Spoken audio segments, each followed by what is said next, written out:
Okay, so good morning, everybody, or good evening. Welcome back to the session. We'll be starting in a couple of minutes, team. So a few people have to join yet, so we will start in a couple of minutes. We'll do it.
Okay, so team, I think we waited enough. So let's get started, right? So just for a quick recap, team, over the things what we are doing yesterday.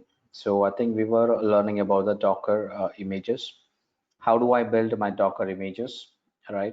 We took our basic images and we tried to use the base image as a converter into container, and we made some changes within the container, and we made converted the container changes into a newer image again. That is the first way we did it. And we also used something called as Docker file to build the Docker image. Now with this concept team, we ended up with a Docker, and we started with how do I deploy my containers in a production like environment, where we must use something called as a container orchestration solution. So we try to understand about a container orchestration solution, which is called as Kubernetes, right? A Kubernetes as a container. So we learned how do I build my cluster. Cluster is nothing but a group of Docker hosts or group of hosts which have running this Docker, so that, and a Kubernetes also. Kubernetes just manages the container which are created by the Docker underlying. So the Docker and Kubernetes goes hand in hand. We cannot imagine a Kubernetes without a Docker, running containers without Kubernetes also in real time. So they both go hand in hand always. That's what we learned yesterday. We try to create a cluster. We try to understand the basic stuff. So we try to the basic stuff, and we try to understand what is pod, and then how do I create multiple pods within the cluster. And we also learn how do I expose that pods as a service, and we saw that the service in Kubernetes acts as a load balancer, so we can manage the load across multiple instances of my application with simple way. Now that is what all we understood team yesterday. These are all the things that we understood it. We also saw a realistic application where my application was able to talk to a database, and the database data that is being stored onto a persistent disk.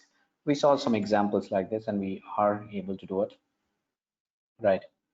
So this is all about it, team. This is all about it that we discussed yesterday. I hope you're all clear. With this understanding, team, we are jumping on to the last session today, which is going to be a couple of technologies that we'll be touch basing, right? And we'll try to understand what are those things or why do we need those things. At first, team, I would like to start with Splunk. A Splunk as a logging tool, we call it. What is the purpose of a logging tool in real-time organizations, and how exactly we use it to see some, find out things accordingly.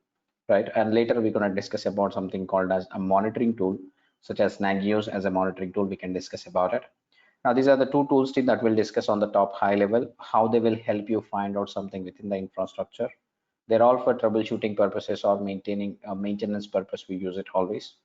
So we'll try to understand them. And after that, we're going to touch base something called as CI/CD pipeline. I will demonstrate how does a CI/CD pipeline looks out it, right? It looks about it, right? Once that is done, I think that's all about this one. So hope you will. So let's get into this one team. Let's get into the first thing, and we're gonna start as a Splunk, right? What exactly is Splunk, and why do we need the Splunk, right? So let me share my screen.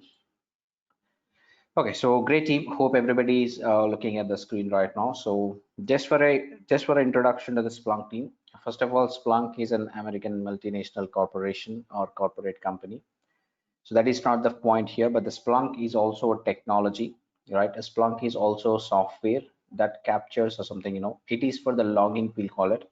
Now, just for understanding team, before we discuss about the Splunk also, let's discuss about a scenario where we need to use this kind of a tool, where it is going to help us. Now, if you think about the production scenario team, like we discussed yesterday, when we talk about a production environment where we will be running n number of multiple instances or n number of instances of my application.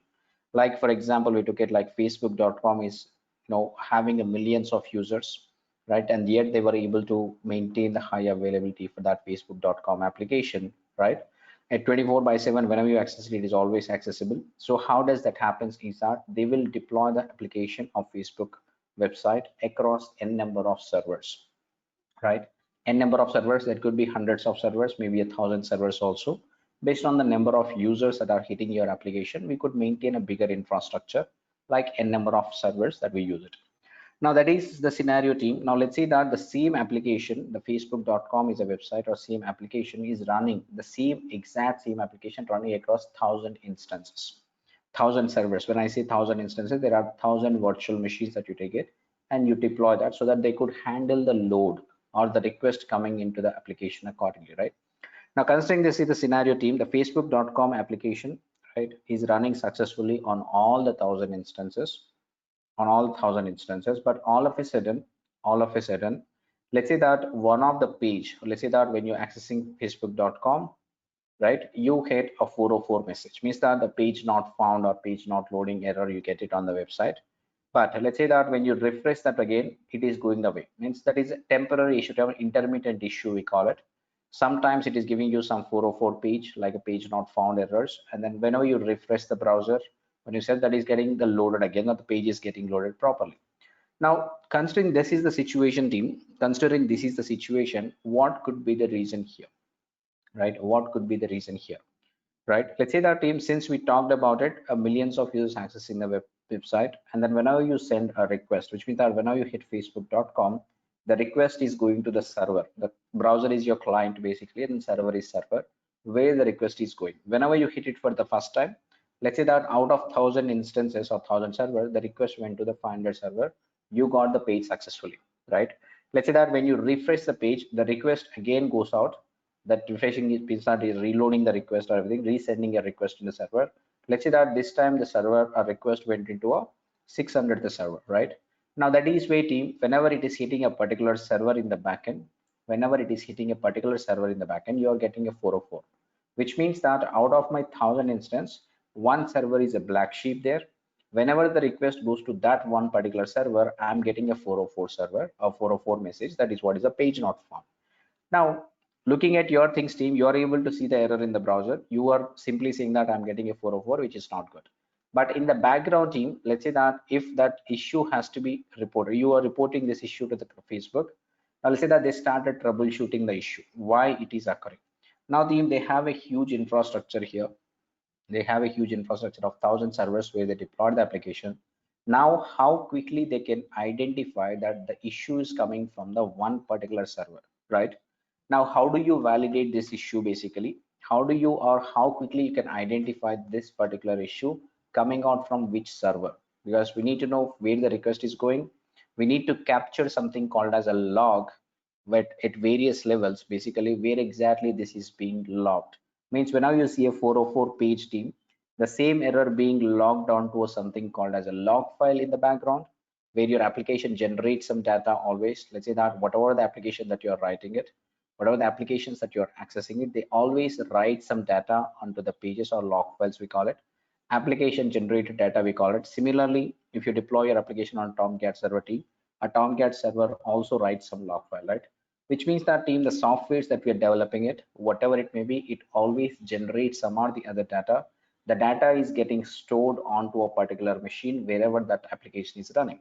In this case, which I'm discussing, let's say that team, the log is written on the same server where exactly the issue is happening in, right?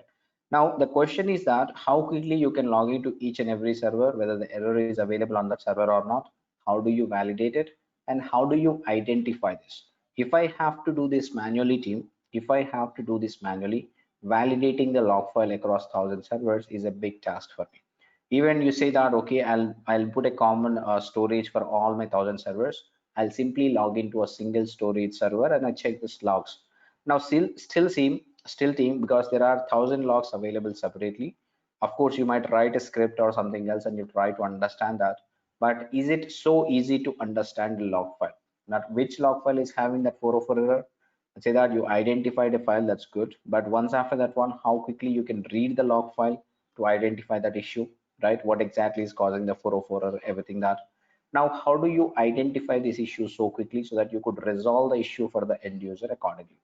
Now, this is a big scenario, team, big scenario basically. Likewise, team, there are n number of instances or n number of servers will be there, or that are generating n number of data, right? There is a lot of data which is generated by the every computing device, whatever may be the software team, whatever may be the electronic devices that we are doing nowadays, everything generating some or the other data, the data being captured by the organizations and they're analyzing the data, right? Nowadays, that is where you see that data analytics, or let's say that data science that you're here, which means that there is a lot of data which is generated by the every computing device. They are gathering the data into one single place maybe, and they're trying to do the data analysis or a data science, whatever you call it, or machine learning, whatever you call it, or even the artificial intelligence is based on the data that is being generated over the years, right? Since last 2 decades, team, I think we've been evolved a lot in the computer world, and we're able to generate a lot of data, and all the data is being stored somewhere else. And based on the data that we collected so far over the 2 decades, now the machines are learning. That's what we say. Machines are reading this data and they're giving some kind of analysis for you, so that you're able to predict how my systems are behaving, right? This is what it is called as data analytics team. Now, the whole purpose I'm trying to tell you is that, first of all, how are we analyzing these log files so quickly? How are we analyzing these logs so quickly so that we will be able to identify the issues, and we will be able to, resolve the issues quickly, and then ensure that your end user is always happy, right? Now, that is where, team, that is where we have a specific intelligent tools such as Splunk. Splunk is mainly designed for a logging tools team, a logging tool we call it, which means that its responsibility to gather the log files across your infrastructure. Wherever they are running, I don't mind. Wherever they are running, I don't mind. Across your infrastructure, when I say across your infrastructure may consist of thousands of servers that may have running at different applications, different softwares, whatever it may be. But its duty is to collect all the data, and then keep it at one place so that it will be analyzed. It will be analyzed by the tool, or you can use any other tools to analyze the data. Like a big database holding a lot of data will be there, and then I can look into the database rather than going into each and every individual machine in my infrastructure. I will just look into a single database. Now, the purpose of storing into a database team, we can query the database always. Simply, like whenever you store some data to the database, that allows me to query the database to find the data within the database. Now, while you can, the more better query you can write it, the more better data will be resulted to you, and you can identify the issues quicker, right? That is what is the whole purpose of a logging tool team. Now, this is what is a whole analysis, right? That we are trying to understand why logging tools, why need a logging tool basically, in order to analyze your entire infrastructure logging or machine data, we call it. That is where we use logging tools that helps us to gather the data into one single place and then analyze the data simply, and then make meaningful data and make use of that one to do the machine learning or whatever it may be, analysis extra, we can do it according. But the primary purpose is that team, you gather the data into the one place and then analyze the data, look into the data for finding the root causes for your issues that are happening in the production environment especially, and resolve the issues. This was the primary purpose. This was the primary purpose. Now that was the thing we started with this one, but over the years that we are keep on collecting the data, a long data or huge amount of data will be collected. Now we are having a like a huge data, like petabytes of data, maybe somewhere databases available.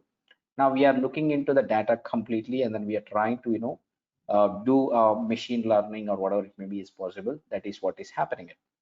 Now that is what is the holistic idea team. That's what we're trying to do it. Now that is where we say that a Splunk is a big data platform designed to make machine data accessible and meaningful. Now you can understand with this definition term, what is machine data is nothing but any machine that is generating some data. Like your operating system will write the log files, like the Tomcat you install that will write some log files, right? Like an application you deploy onto something, application will generate some data, a log file.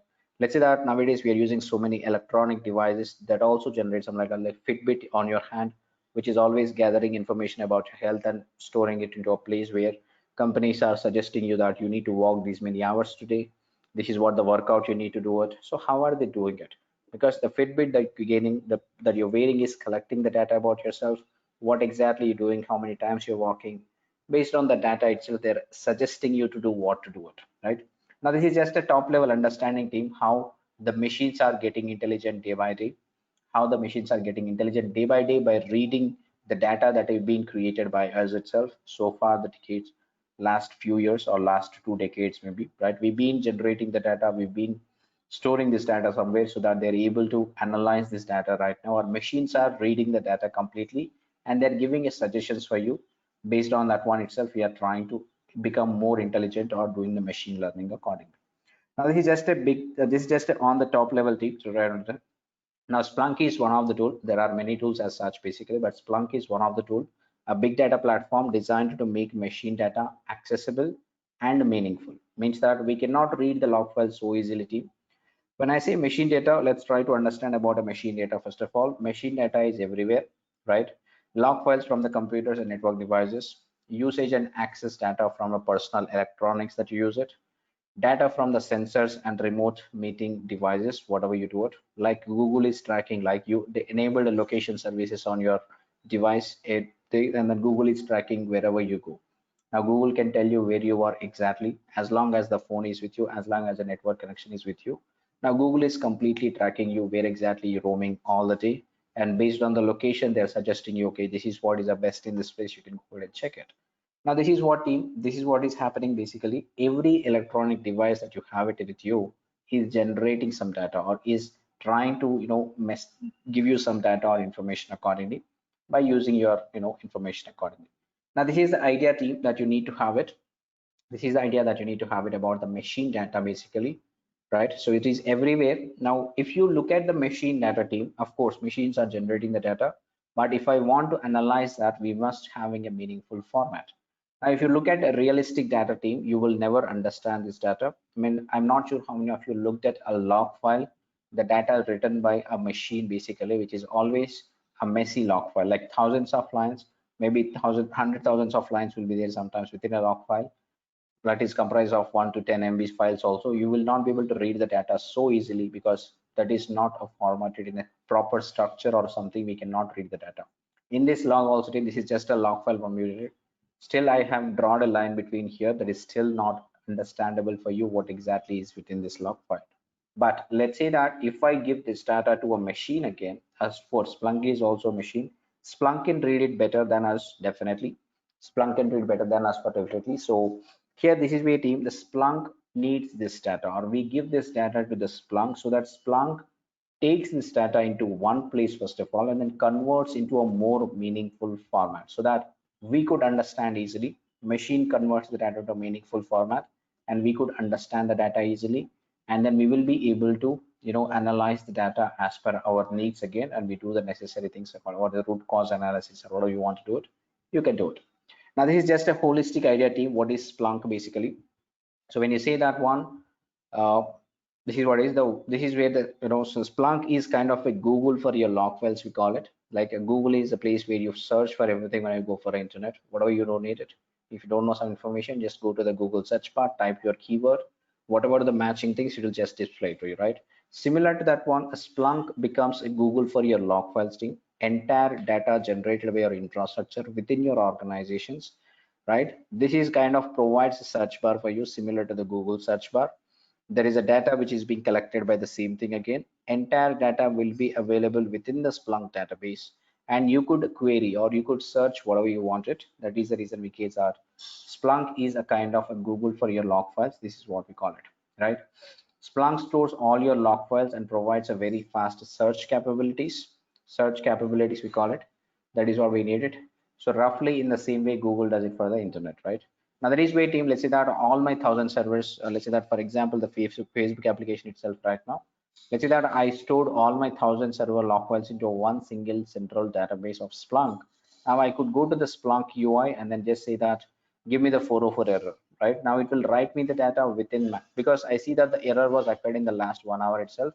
So I can search the last 1 hour log file for me, wherever the 404 error is there, just give me that server. So in a matter of seconds, we'll be able to identify that server easily, right? And then that also shows entire error for me with understandable format.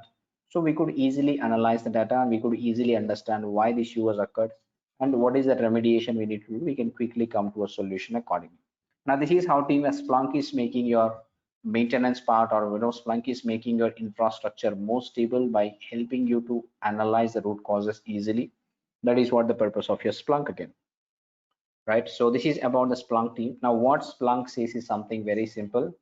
So it is engine for the machine data. Splunk is the engine for the machine data. Now whatever the machine you have it, whatever the data you have it, you feed it to the data. You feed the data to the Splunk. That's all you need to do it. How you feed it, again, it's up to you. There are multiple ways to feed the data to the Splunk. Once that data is with the Splunk, and Splunk will help you, analyze the data or understand the data easily. That is what we're going to do it.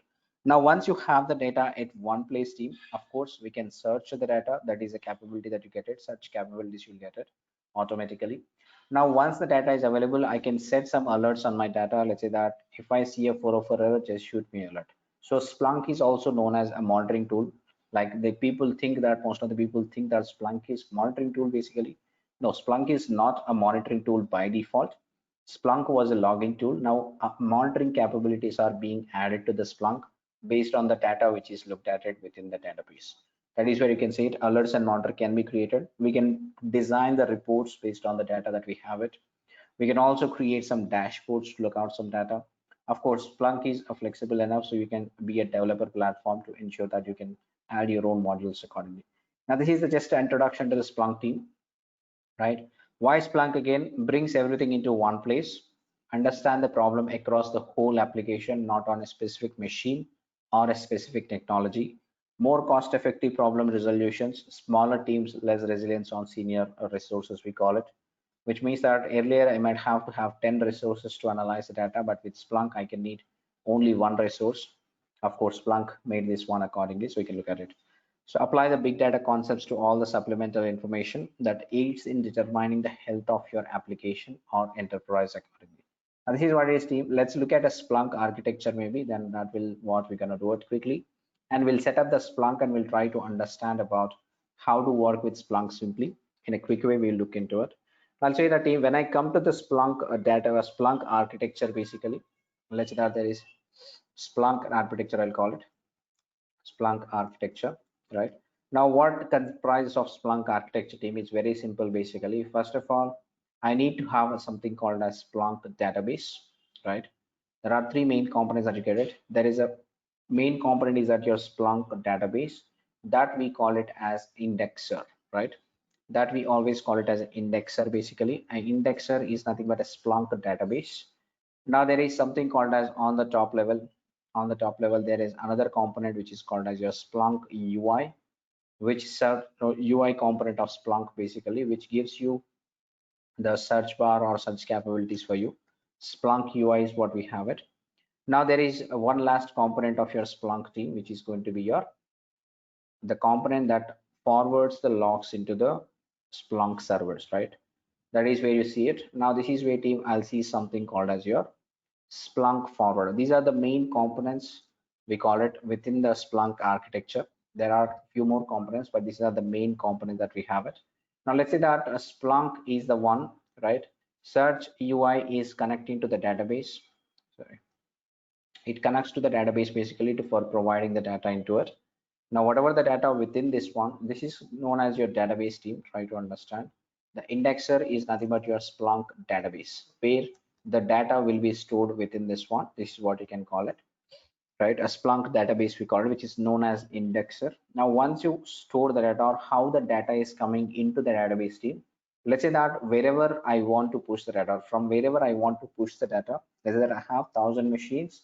From 1,000 machines, I want to forward the data into the Splunk server. Now that is where I use a Splunk server, basically a Splunk forwarder we call it. Now this is what is going to help you push the data into the Splunk server, right? So what I mean to say that a Splunk server, a Splunk forwarder is an agent, right? A Splunk forwarder is an agent basically that need to be installed across all your things. One, this is what is called as, it's an agent need to install on all the target servers, need to install on servers, right? From where we need to forward the data, from where we can forward the data to the Splunk, forward the data to Splunk server, right? This is what it is called. This is what you can think about it. This is an agent basically which help you to understand this one accordingly, right? Now this is the architecture team. This is simply the Splunk architecture on the top level that you can see it, right? Of course, when you go internally, again, enterprise architecture looks a little bit different, but on the single server architecture, this is how it looks like. So we must install the Splunk team that comes up with a default indexer or default database within it. So we can still forward the data to the default index, or you can customize your own things. But coming to the architecture side, again, this is called as not a relational database, but this is called as your a flat file database, right? This is called as a flat file database basically. Means this is like a text file team. It has its own way to store the data using, the different mechanisms. So which is still a flat file database basically. That's what you're gonna do, right? Now this is just an information team. Now why do I call this as indexer, or what is the thing which I can do this one instantly? When you get into the indexer architecture, or how does this index works out basically? Let's say that there is an indexer for me. Indexer is nothing but your database, a big database. When you install a Splunk, that's what it is getting to you, right? Now let's say that this is my indexer, right? Try to understand team. Indexer, this is what I call it. Now, when I have the indexer team, let's say that this indexer size is around 10 terabytes. Means this is the index this is a database I'm procuring for storing my entire infrastructure data. This is just a disk only, the persistent disk. You just have to store the data here accordingly, right? Now, within this one team, within this one, let's say that if I just dump entire data, let's say that I told that this is just a flat file database, which is no tables, no rows, no columns. It's not kind of that database here. It is just a database kind of a file, right? Let's say that you have a notepad which is of 10 terabytes, right? That's how you can size about it. Now this is where team, in order to categorize the data within this single database, Splunk provides some mechanisms basically. Now let's say that team, I want to find out a 404 error within this entire 10 terabytes of data. Let's say that I hit a search query within the terabytes of data. Now it will rate, or it will wait some time, or it will take some time for me to search the entire database for a 404 keyword. Then it will write the data. Of course, it will write the data, but it will take a larger amount of time to return the data for me. Now that is where team, instead of doing that one, let's say that a project wise, now this Splunk one indexer may be team allocated for multiple projects also. Within organization, only one Splunk server, which is used by multiple projects or multiple teams also. Now, how do I segregate the logs from a different projects into a different sections here? Now that is where we simply use something called as an index within it, right? Let's say that I'm using something called as an index within it. Let's say that this is something we have it. There are multiple indexes that have been created. This is index 1, index 2, and let's say there is index 3. Likewise team, you can create multiple indexes. Now what is this index about team? I'm allocating, let's say that this is called as my index, or let's say that this is related to project A, right? So project A is the one which is responsible for storing all of its data into this particular index itself. There is no other thing it has to use it. Now within this one team, let's say that this project A has given, let's say that 1 terabytes of data or 1 terabytes of space for it. That's what. Similarly, this is going to be for project B, right? Project B, I call it. Now this is also allocated around, this requires a 2 terabytes. So I split this database into a multiple smaller databases within this one only, which is going to do. Now this is known as your index team. Try to understand everything or every individual component here. It is called as index, right? Now when once I have this kind of architecture team, what it says that within my search bar, I can say that first of all, if I give simple 404, let's say that if you go to the Google search bar and type a 404, it will write a lot of data.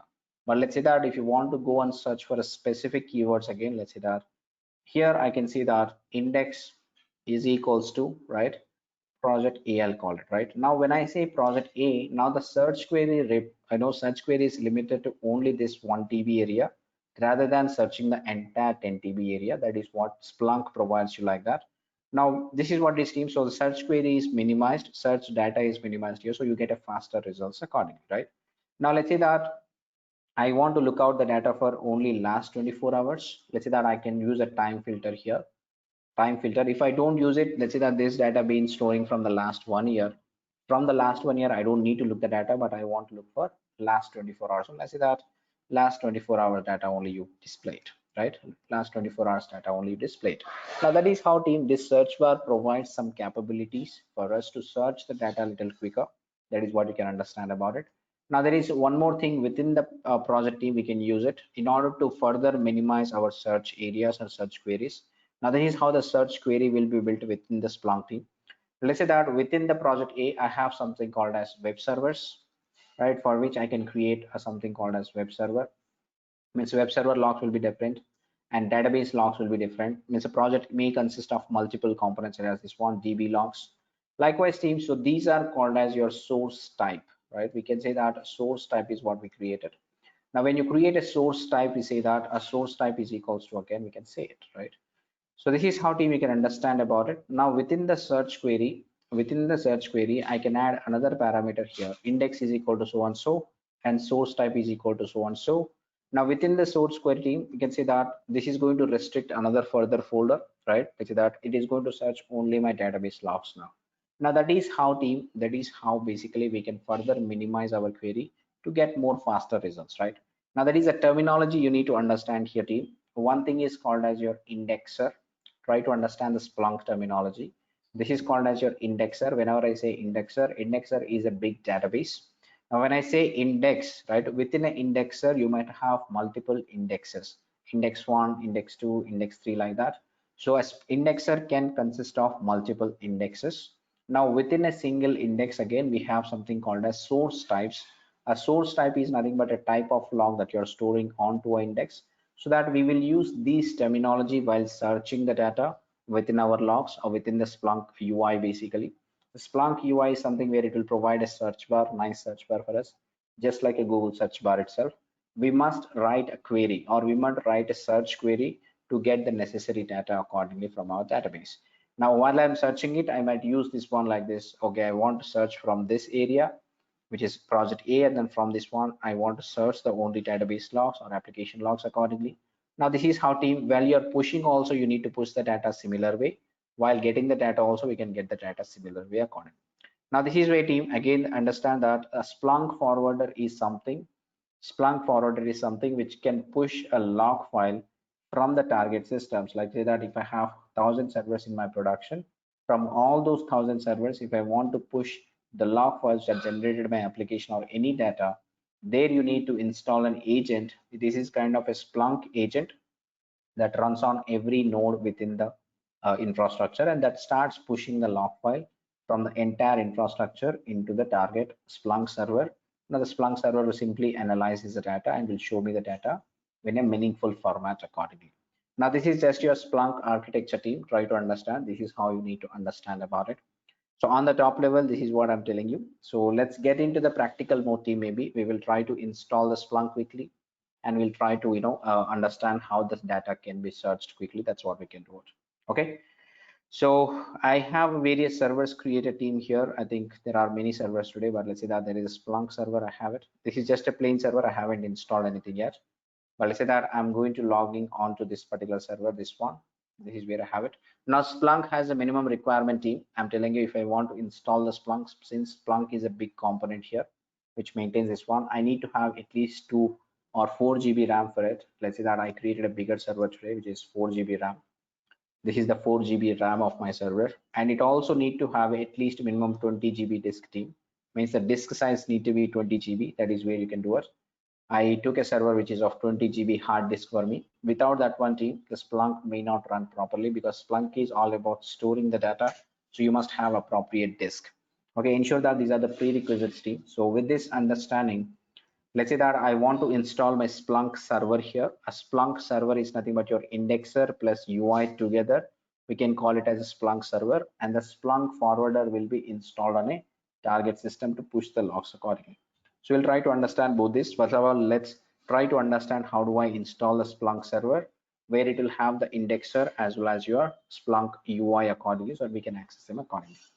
Now I'm going to use the instruction team which is provided to you within the DevOps Foundation repository which I've given. So within that one, there is a Splunk folder. So go to the Splunk, and I have installed Splunk documentation here.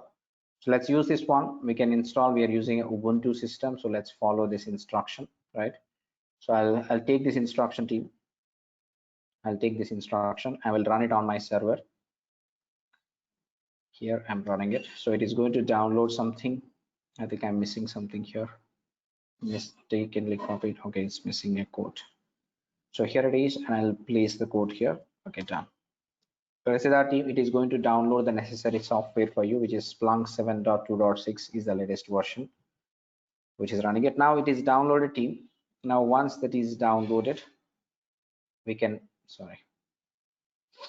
we can simply go ahead and then install that package which we downloaded with a dpkg package, right? So here it is. Once this is installed team, once this is installed, we'll try to look at the UI, and then we'll try to push the data, or we'll try to upload some data into the Splunk server. There are multiple ways that you can give the data to the Splunk team.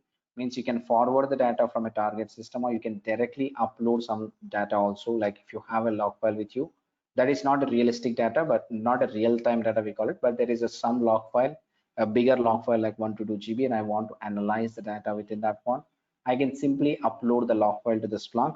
Splunk converts the data into a meaningful format for you. Let's say that team, this is setting up is complete right now. When you do this one team, it by default installs under the OPT Splunk folder. This is the default installation location for your Splunk. Now, once you have this one team, I can start my Splunk server. We must start it. Now you can start a team, because when first time when you start it will ask you to accept the license. Let's say that I'm running this one, a Splunk start, and starting my Splunk server here, right? Accept the license.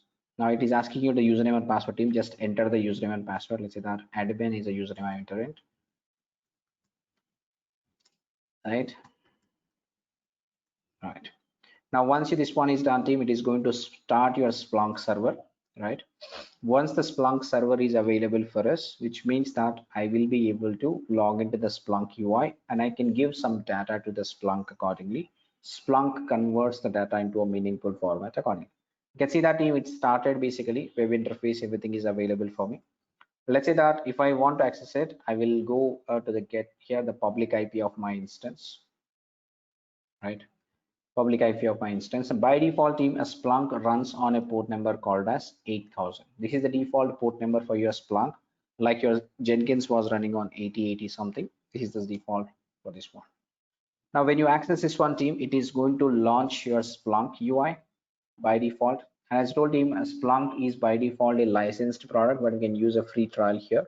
That is what we're going to use it.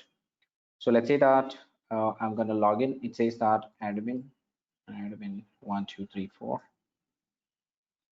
When you log in team, we can modify this license basically to a free tier one. Let's say that okay. Just click on this Splunk team, so it will give you the page where it will, you can see the licensing thing on the top right corner team, Splunk Enterprise. Click on that one. Right now it says that enterprise license. Basically we are not using the enterprise license, that is why it says that license is expired. Convert this into a free license, because a free license is that it is going to not cost you much, but it is not allow you to push a lot of data to it. It will allow you to push only up till 1 GB of data. That we will good enough for today to demonstrate something here. We are using a free license cost here, right? So if you go for enterprise licensing, it is going to be going to take a lot of times. So restart is required. Say that restart now. Just a restart once, that should be okay for us. Okay. Now once it is restarted, team, we can re-log into the console, right? That is how you can understand things. Now meanwhile, team, because we need to push the data from a server, let's say that I'll take another server from where I can push the data. Let's say that there is an agent server I'm hitting here. Now this is the server, team. We will log in, or we will install the forwarder agent here. We will install the forwarder agent here, and we'll try to push the data to this particular server, right? So let me log into this server also. Git bash.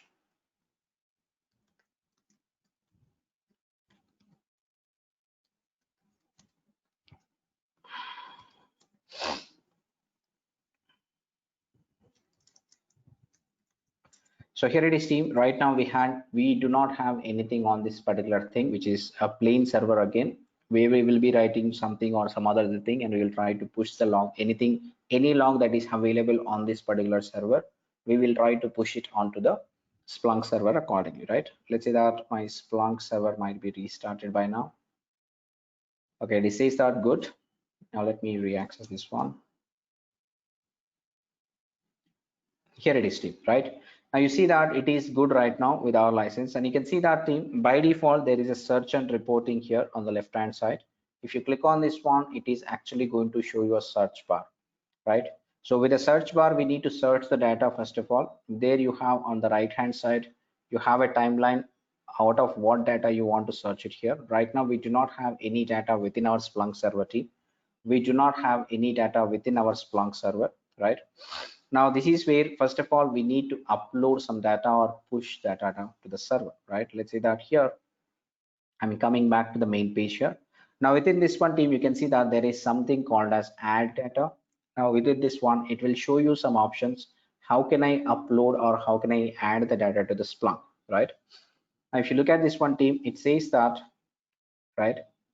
It says that upload the data straight away, or you can forward the data using your forwarder agent that you need to install on a target system. The forwarder can forward the data to here, and you can also monitor some data, team. Means that the forwarder is something pushing the data from other server to this one. The monitor is something a Splunk itself can monitor a log file on a target system and then get the data accordingly. That is what is good. This is like vice versa options, you can have it. This is where, team, you can see it, right? This is what I can see it accordingly. Now let's say that, team, here I just would like to upload some data, right? So let's upload some data, team. Here means I have a log file on my system. I would like to upload the data and look at the data. How does it look like? Or let me show you the data, team, which is available on my system right now.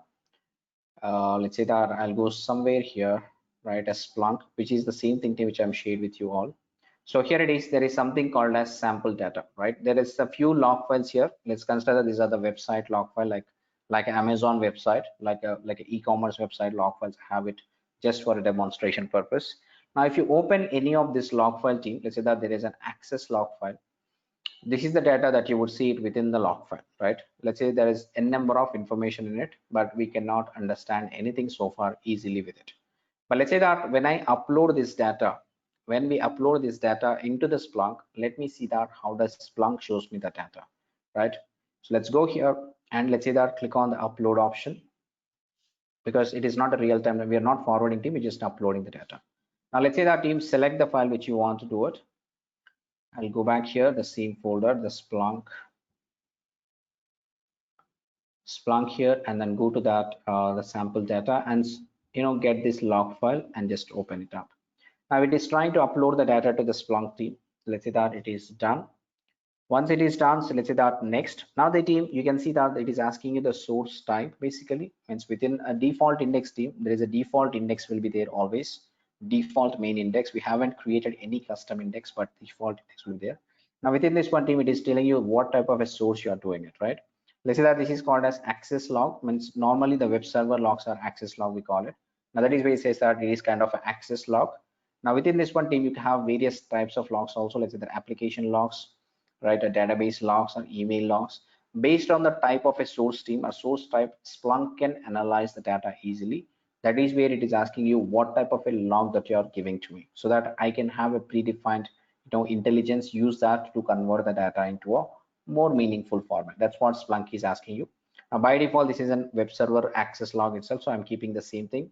If you do not have this one, you can create your own custom source types also. That is even possible for you accordingly, right? Let's say that this is what it is, team. Next thing is that input settings. Now it is asking you, okay, from which server you're getting this data? What is the server name, right? So this is my host, I'll call it. Whatever the host name you want to give it, you can give it here. That's okay. Not real time, you need to choose from which server you got this log file. As I told you, like every server will have its own individual logs. We must name the server from where it got it, so it will show you the necessary information for you accordingly. Now here, team, below you see that there is an option called as index. You can go to the default index by default, or you could create a custom index also. Let's say that I'm going to a custom index. Let's say that my index is what I'm creating it. Now by default, it is asking you various information. What is the default size of your index? Let's say that this is 500 GB. I'm creating it, right? This is what it would, and just say save team. That's all okay.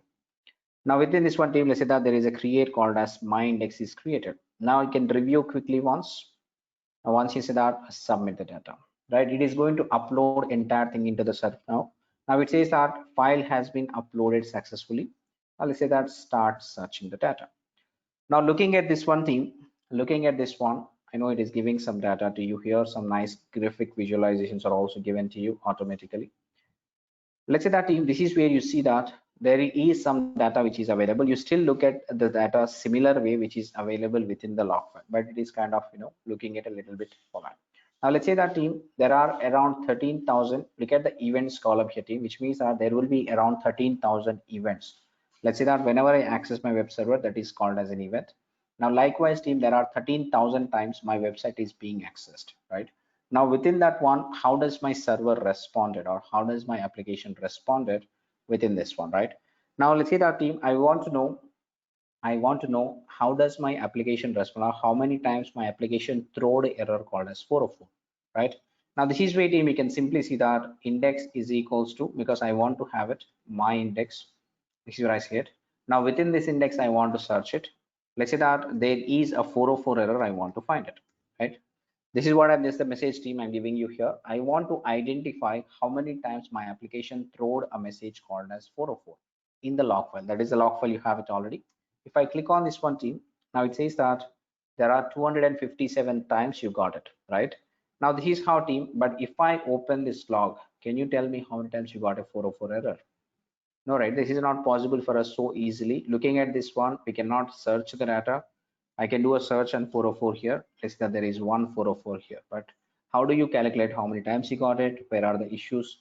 Now this is how, team, you can simply look at it. This is how you can understand the data within the Splunk so easily. Now this is where it is giving you all the events here. Now every line, wherever you have a 404 error, it formatted out straight away, and it is giving you all the output. What are the lines which is having a 404 error? You can see that, team, every line is showing a 404 here. Now this is how, team, Splunk shows the data with ease, right? Now here also it is giving you some nice visualization. Look at that. This data was from 2018, team. This log is a way back basically. This data was from 2018 basically. Now say that here April 4, 2018, this is a week data of my website. Try to understand. This is from the data which we uploaded is from coming from the April 4, 2018 to April 12, means it's kind of 1 week log file which I have it, which I uploaded, which is in the 2018 again. Now it is also giving you like the 404 error. On April 4, there were 5 events. Let's say that on April 5th, there is 43 events for me. Similarly, on April 10th, there is 44 events. Now, how much time do you require if I ask you to do this task manually, right? Now, this is the purpose of your Splunk, team. It is converting the data into a so meaningful format. It is giving you some nice visualizations easily. Now, this is advantage that you get it. That is how people are able to identify the issues within your application so quickly, and they're able to give the resolutions also quicker. Maybe that is what we are trying to get it. Now here also, team, let's say that instead of this one, I want to give some kind called as, let's say that I want to know what are all the actions that are performed here, right? Let's say that stats, I'll say it. This you can do the start, this one team stats count by action, right?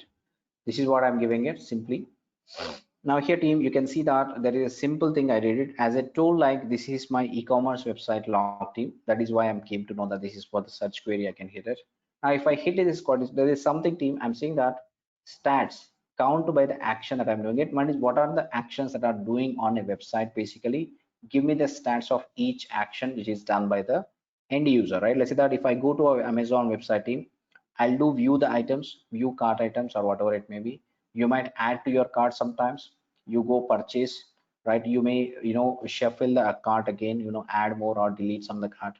Now these are all the things team, we call it as actions within a website that you are doing it. Now that is the same information here that you see it. When I say that within my log file, these are stats count by the action, whatever the action that you're doing it, give me the stats or count it by the actions, what action is being triggered how many times, right?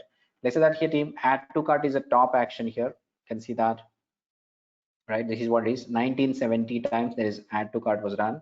There was purchases done on 2041 times, means 2041 items or 2041 times the customer was purchasing on my website, right?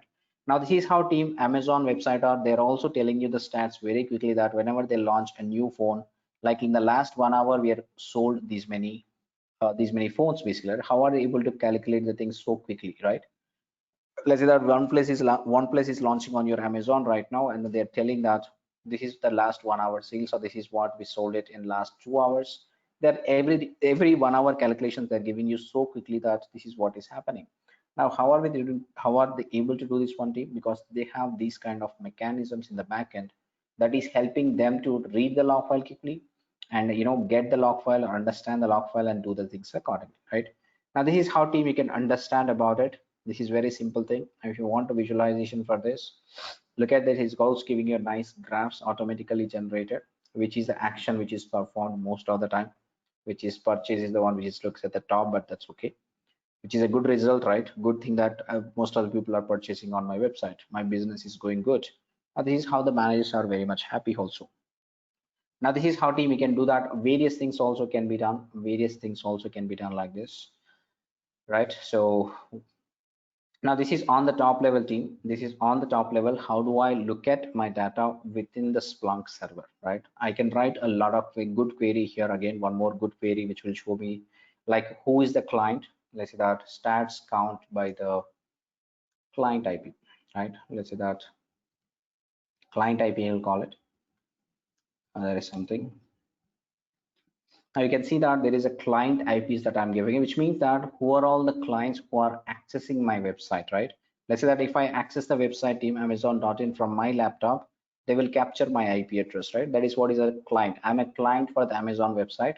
Now you can see that who is the client who is regularly accessing my website. That is the information you get it here. Now this is a regular client. Basically, he's accessed the website 138 times, right? Or let's say that give me the, let's say that top, right? This is what I'll give it. Let's say that top by the client IP again. Just say that top something. What is the data I can give it? Top destination IP. Let's say that client IP itself, right? Now I can see that team. I think this is not giving the data properly. Let's remove this one. I'll get the data later, but this is what you can see that. They say that on the top end side team, you can understand that here, this is the client basically who's accessing my website very regularly. He accessed it 130 times, right? So this is how team you can simply understand about it. Simply understand about the data can be visualized so easily once you have that one. Means looking at the simple log file team, I may not understand all this data so easily. But once I upload it to the Splunk or once the data is given to the Splunk, you see that how the Splunk is helping me to convert the data into a so meaningful format, and I can easily generate the data whatever I want it and whatever the format I want it, right? We can simply do that one accordingly, right? You can see that this is a client IP. There is another client IP. Basically, he accessed 396 times, right? This is what you can do it. So this is how team you can quickly understand about the data so nicely on the Splunk. This is what how the Splunk help you to understand the data so easily.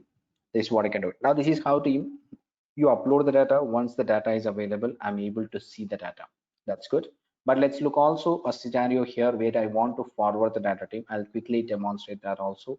How do I forward the data to the Splunk? Right, you understand now how do I upload the data?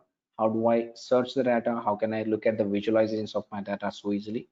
But let's say that I want to understand about how do I forward the data also to the Splunk server so that we will understand it. A realistic data is coming into the Splunk at every 1 minute, that whenever you access the website, we can see the data live in the Splunk directly rather than going into the servers.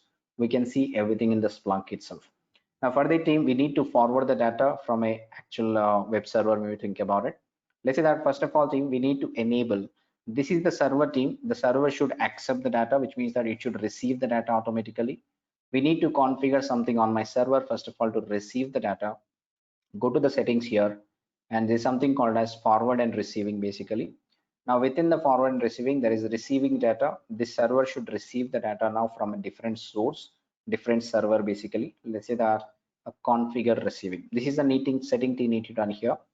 A new receiving port, I will enable this one. Let's say that there is something called as something, I'll do this one. Some port number team, we can give any number here, but I'm giving the default one. Let's say that save it. Now this is the team, this is the setting that you do it on your server, that Splunk server basically. But let's say that I want to go here and I want to install the forwarder here on this second machine.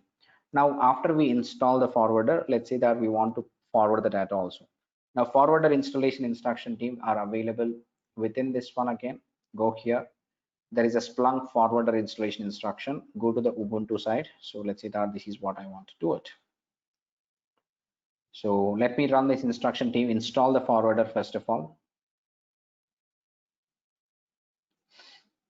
Splunk forwarder is what we are installing right now. Oops, what exactly this is doing it.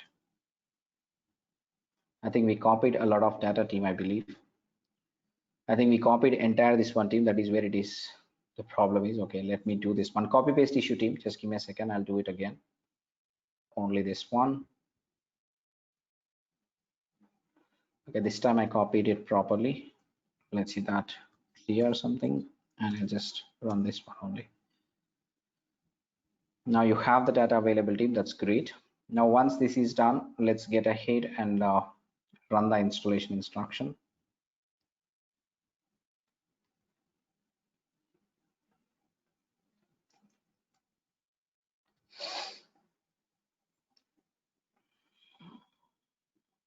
Just give me a second team.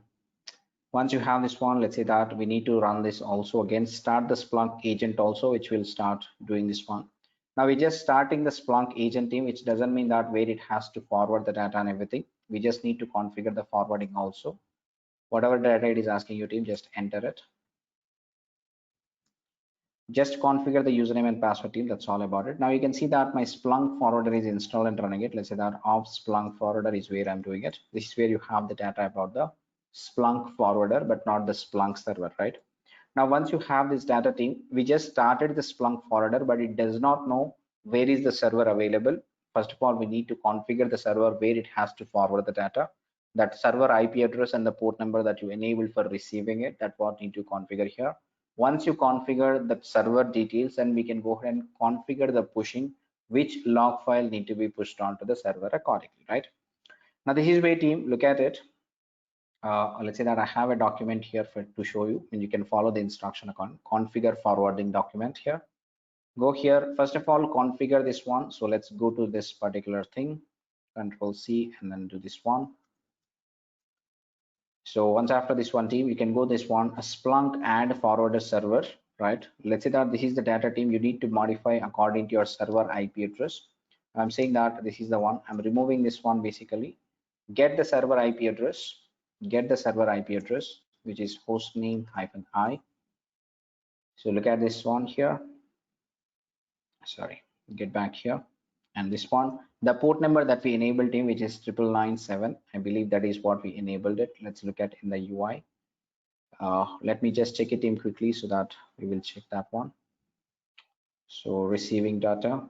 Now there is already enabled team, which is 9997. That is good only. Okay. So let's go ahead and then add the data here again. So this is the server. Now, once this is done, team, just add it, right? It will ask you the username that you configured. Just enter that one.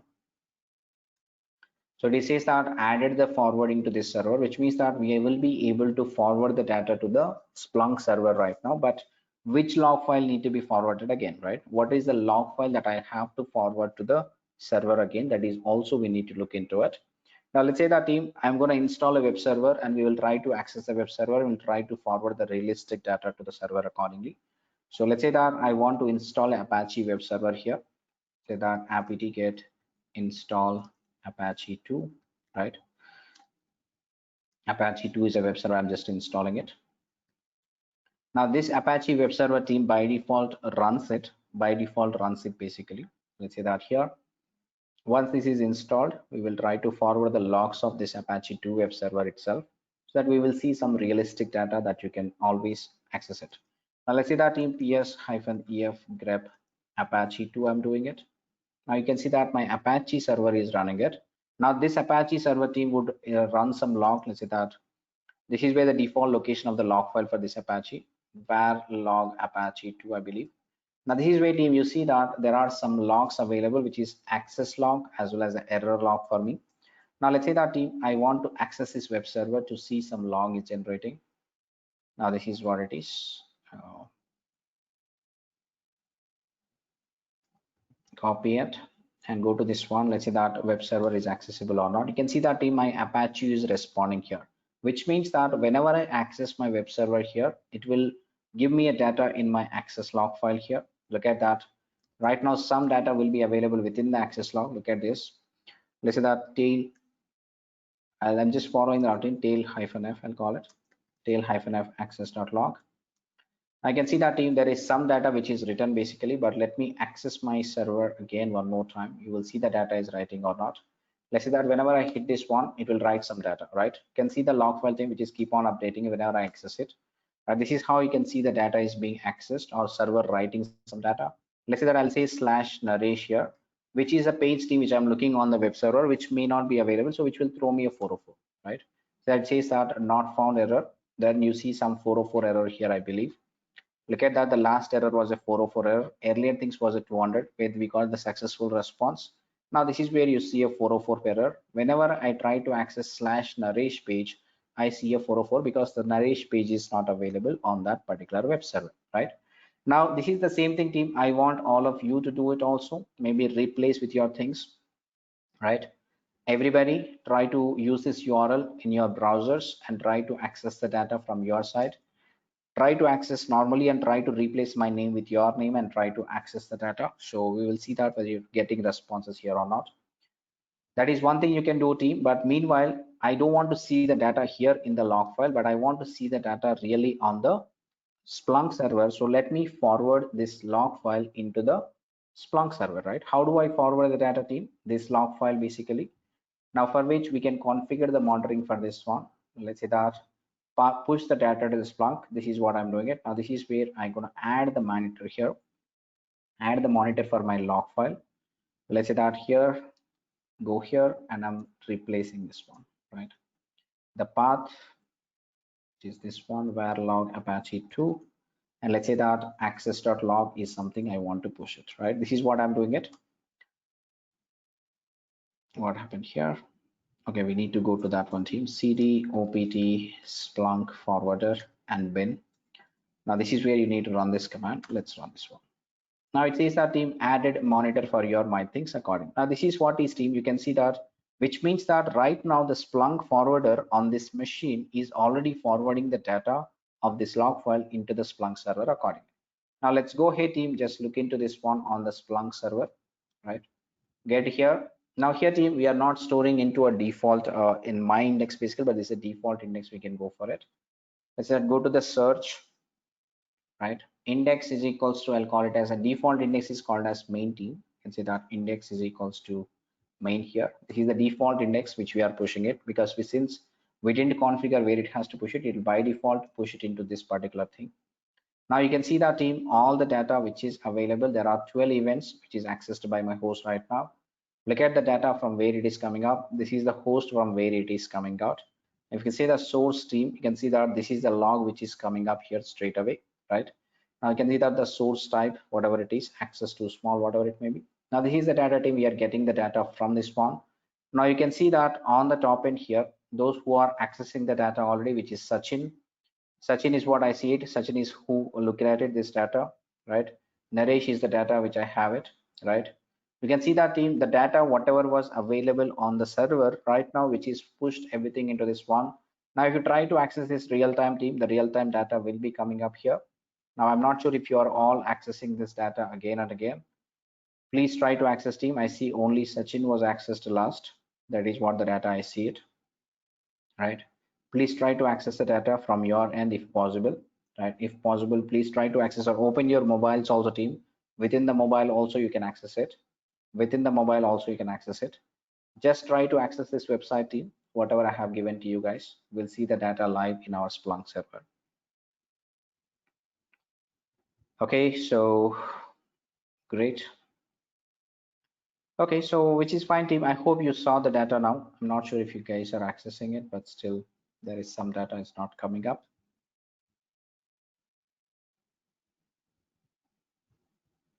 Okay, let me access it one more time here and then you will see the data live maybe. The latest team again, I think I did this, whatever it may be. Let's say that I'll do something else here. Hello is what I'm getting it. Now this is also page not available, right? I'm accessing the data here and let's see the data here again.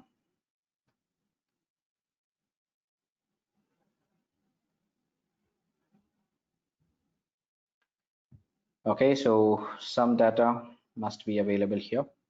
Somewhere team, let's look at this. Last 24 hours or all time, I'll call it.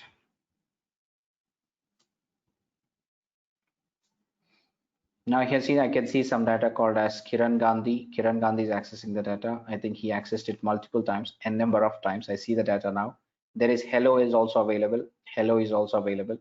Now, likewise, team, you can understand that whenever you're accessing the website directly, you can see that the data is being getting uploaded onto the Splunk server directly so that I could easily identify the data. Now, out of this team, if I want to identify the 404 errors, let's say that there are 36 events. I see it right now on my web server events. Now, if I say 404, basically 29 times I got 404, 29 times we got 404, out of which only some of them are successful responses accordingly. Now, this is means that this is a bad website right now, which is not actually giving it necessary information for the end users, right?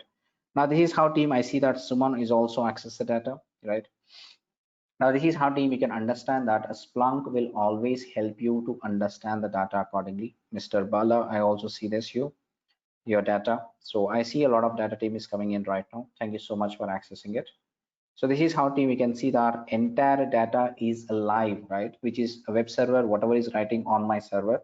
I do not need to go to server anymore. This is where it is writing it, but I'm able to see the same data on my Splunk server at the time of it is writing it. Now this is how team Splunk going to help you. Splunk going to help you understand the data easily and search the data easily or identify the issues across your infrastructure with ease. Now this is the purpose of a Splunk team. With this thing, I can stop here, I believe, but we can do a lot of things again within the Splunk because Splunk itself is a big technology to learn the things accordingly. But this is the whole purpose of your Splunk team. Get the log file from somewhere and analyze the data, convert into a more meaningful format, make the data understandable more easily, and then ensure that you are able to generate the dashboards, generate the data, the reports, dashboards, whatever you wanted, and send the alerts based on this one. You can create everything from the Splunk thing accordingly. But this is where team I'll try to, this is where I'll try to stop with the Splunk. I think with this understanding, we'll try to jump on to the next tool, which is going to be your monitoring tool, not a logging tool, but this is called as a monitoring tool. This is also the purpose of maintaining your infrastructure stability only, right? So, but what exactly need to be monitored? Here, we are worried about only the log files team. Here, we are worried about only the log files. But the monitoring tools are the one comes into the rescue always again to identify more issues in your infrastructure. We'll try to discuss about them. Okay. So with this understanding team, I'm stopping with this Splunk here. Now, the next tool that I want to discuss is about your monitoring tool, right? What exactly is a monitoring tool? How does this monitoring tools help us identify the issues again in our infrastructure, right? So we'll try to understand, or we'll try to draw a picture on that one. Now, the monitoring is very simple, team. The monitoring is very simple. Basically, whenever I want to watch over my system, monitor something, and then if there are any issues, try to rectify the issues or try to find out the mistakes in your infrastructure is called as your monitoring. I deployed my application in the production, all 100 servers. Is all my 100 servers up and running? The Splunk is just telling you only that the logs are good or right now, team. Whatever is written by the logs, we are looking at the logs and we are trying to identify the issues. But how about if my system goes down? How about my CPU goes up till 80% or 90%? Can I understand why it is causing that issue also? Now, this is where, team, this is where basically we talk about something called as monitoring, but not logging tools. Monitoring will help you identify the issues in your infrastructure again by watching over it, by watching over your infrastructure continuously. The continuous monitoring, we call it continuous logging, continuous monitoring. This continuous monitoring team will watch over your entire infrastructure again continuously after you configure the monitoring, right? Once it is watching for the regular intervals, it will try to identify the issues in your infrastructure and it is going to shoot a ticket for you, like using an incident management tools, or it is going to send out a notification to your email box automatically. Of course, Splunk also can do it, but it depends on the data which is getting to the Splunk. But it says that whenever you go some server, we can do this one. But before we try to understand, team, let's try to understand what are all the things that I want to monitor to ensure my application stability again, right? Of course, monitoring, I say that monitoring is simple, right? To watch over the things and identify the issues. But what are all the things I need to monitor? What are all the things I need to monitor? What to monitor is a big question, basically, team. You must understand what to monitor first of all. Then you can identify, or you can, quickly resolve the issues based on the understanding that you have it. What to monitor is the question, right? What to monitor is a big question, team, for people need to understand. Of course, everybody says that there is a monitoring that need to be taken care. Yes, we do the monitoring, but what should I monitor, right? If you try to understand, team, what should I monitor, basically, we broadly categorize that into three levels of monitoring in your infrastructure always. Let's say that there is something called as system level monitoring, right? And the second thing is called as your service level, right? Services or process level, we call it, right? Process level. Now, finally, you see that application level monitoring, right? Application level monitoring. This is the three different categories, team, that we want to make you understand what is need to be monitored within your infrastructure. Because, team, when you talk about your application, it is just not the application. Basically, in order to run your application, there are n number of components that are working together to ensure your application is live or your application is accessible by the end user always. It is not just your application, it is dependent on many other factors within your infrastructure. So let's try to understand a step by step first of all. Now, when I say system level, team, let's start from the underlying hardware level, because without hardware, there is no computer, there is no system, there is no server. Without hardware, there is nothing as such. Without a server, you cannot run your softwares, the hosting software. Without those things, again, you cannot run your application, right? So we need to start from the underlying things, team, always. First of all, let's say that there is something called as a ping to the server. Means that whether my server is responding to me or not is a question. And that is what is the first thing that you need to understand here, right? Ping the server. If it is responding, we are good, absolutely fine.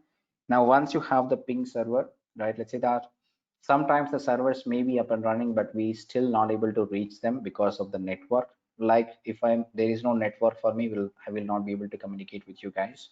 Similarly, the servers also dependent on the network. If you want to reach out them, then in that case, what is the networking devices that are enabling the communication to your servers?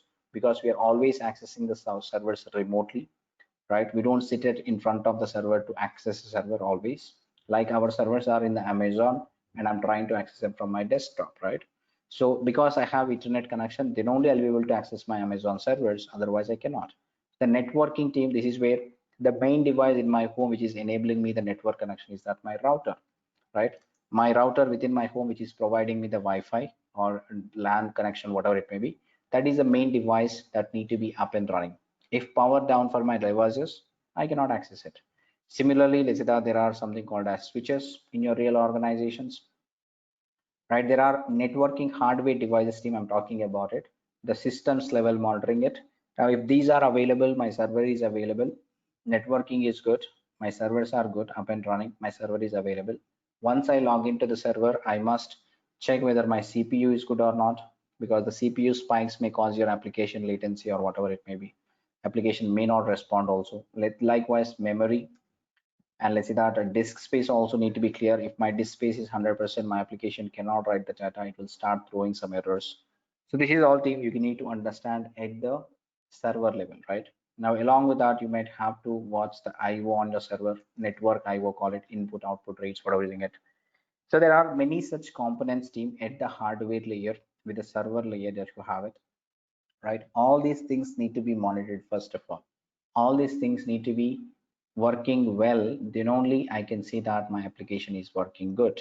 Now likewise team, we have many components here. Well, let's say that this is where we can dig down many things, but I'm doing it here on the top level. Those are the things you can understand about it. Now the next thing is that team, that is called as your service level or process level.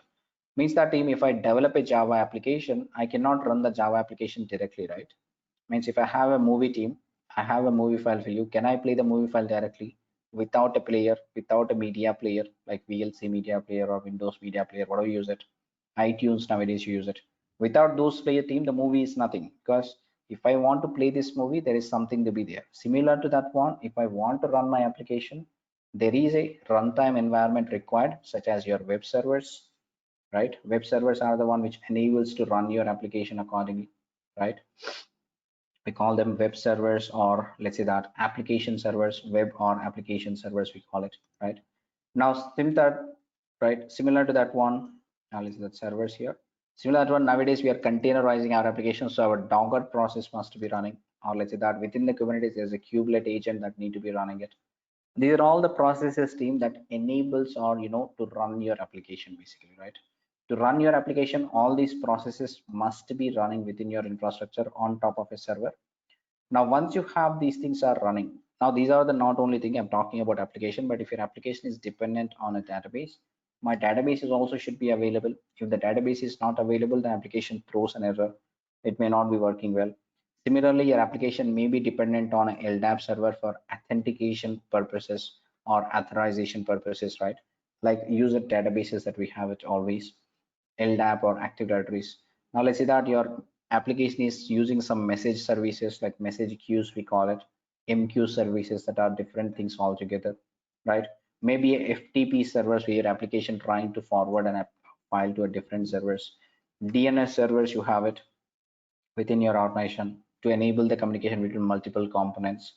Let's say that email servers must be up and running, so because your application can send some emails accordingly. Now likewise team, there are n number of components that you may not be aware of, or that you may not be looking into it, right? You may not be responsible to look into all these components, but this is all the components basically that are responsible to ensure your application is absolutely working fine within the production environment, right? You may think about the FI load balancers also team, load balancers we call it, right? Load balancers component that you have it always and running. So these are also team, there are many devices. Let's say that the firewall is also one of the big point here. If the firewall is blocked, now you cannot get any request into your servers. Like there are many things team, many things that are there within your infrastructure that are working as a single system, right? Then only your application is secured, your application is accessible for the end user, it is available and is doing it. Now the organizations are taking care of all these components to work well team always. That is where you see the application is stable always. Now how do I do the monitoring? Means any of this component is not working for me, my application goes bad, right? Definitely my application goes bad. Now you have to ensure that all these things are up and running for me, or they are good at date services side. Whoever maintains them, they must look into it.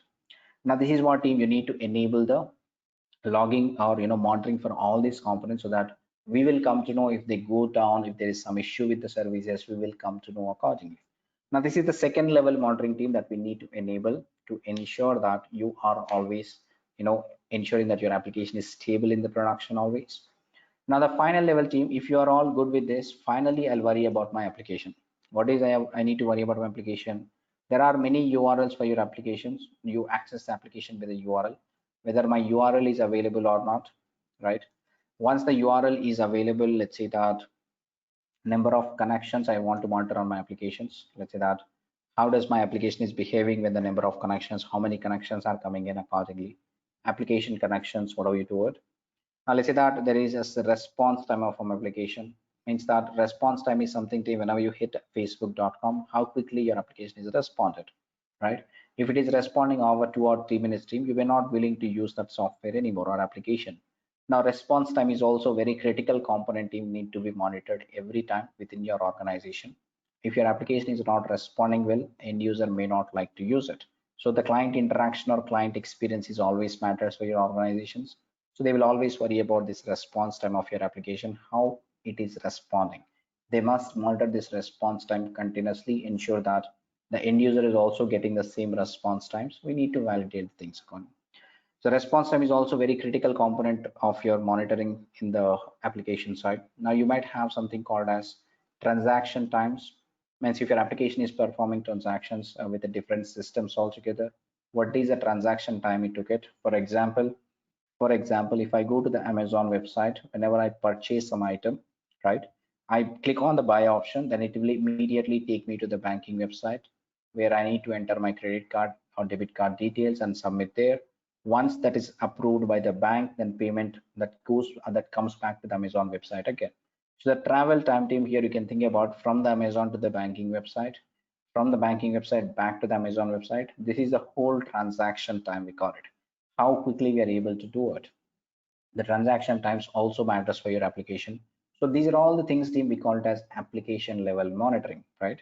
Now these are the various things team. These are all the various components or various things that need to be monitored in your infrastructure. Whenever something goes bad, whenever something is going bad, you will immediately come to know, or before even the event occurring team. The event is something, the issue that is going to occur, maybe the CPU spike or a memory spike that you see here.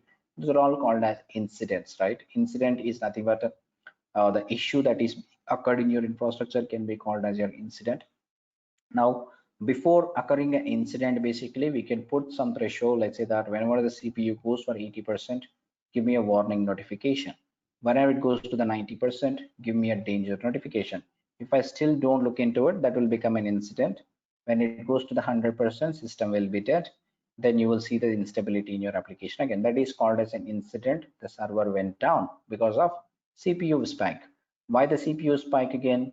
Because there is more number of requests came to the server. Why does it came to the more number of that particular server only? Is my load balancer working fine? There is a troubleshooting scenarios that we need to take into the scenario.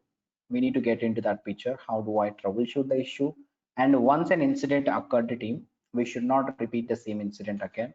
Of course, we cannot stop happening these incidents automatically. That is not possible for us. They will happen for sure, but we need to mitigate them or we need to resolve them quickly and ensure that the same incident is not repeating again and again. If it is repeating again and again, that means you're not doing your job. That's what your manager says it, because your manager at the end of the day, they will look at a report saying that, okay, this incident has occurred 100 times in the last 1 week. What are you doing? Why are you not working on resolution for this? Why it is this interruption, continuous interruption for your things? What are you doing actually? Are you not working? That is what the questions they will ask you, right? So this is what these team, the monitoring tools need to be helping you ensure that you get an incident. Of course, we get an incident 100%. We are tend to get these things. We cannot be perfect all the time for sure.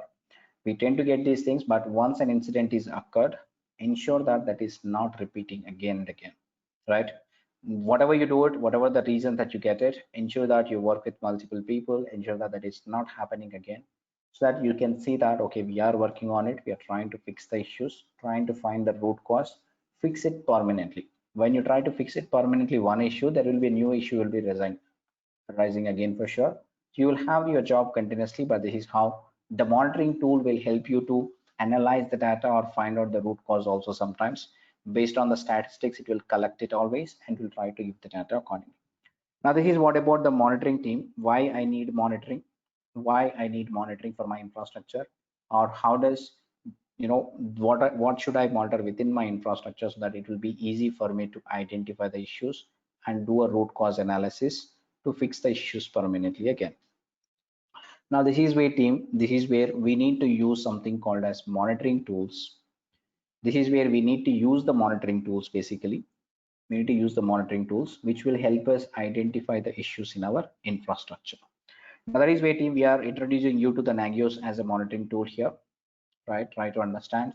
Nagios is one of the monitoring tool. I'm saying it, this is one of the only monitoring tool, right? There are many tools in the market.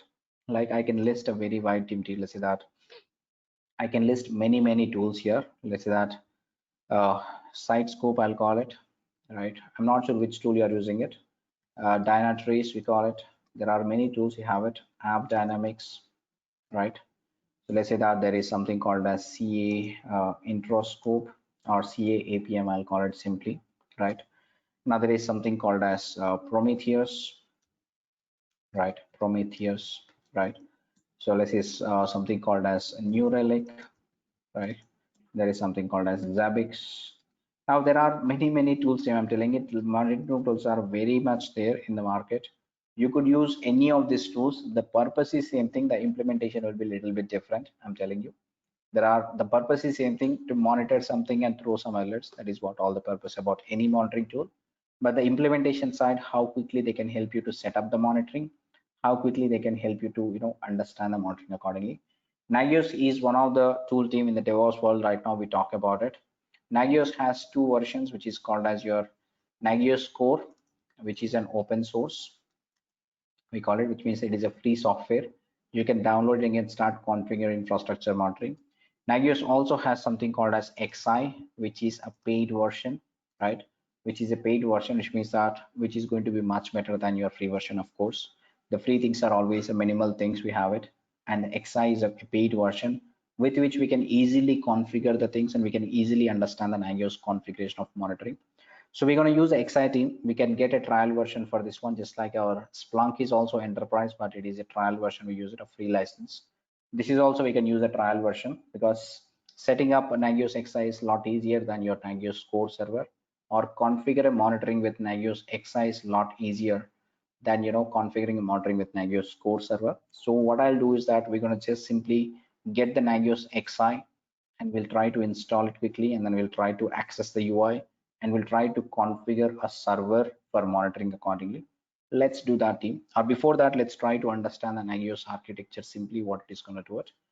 So here team, on the top level, we must install the Nagios server again on a server. Let's say that I'm going to install a Nagios component here.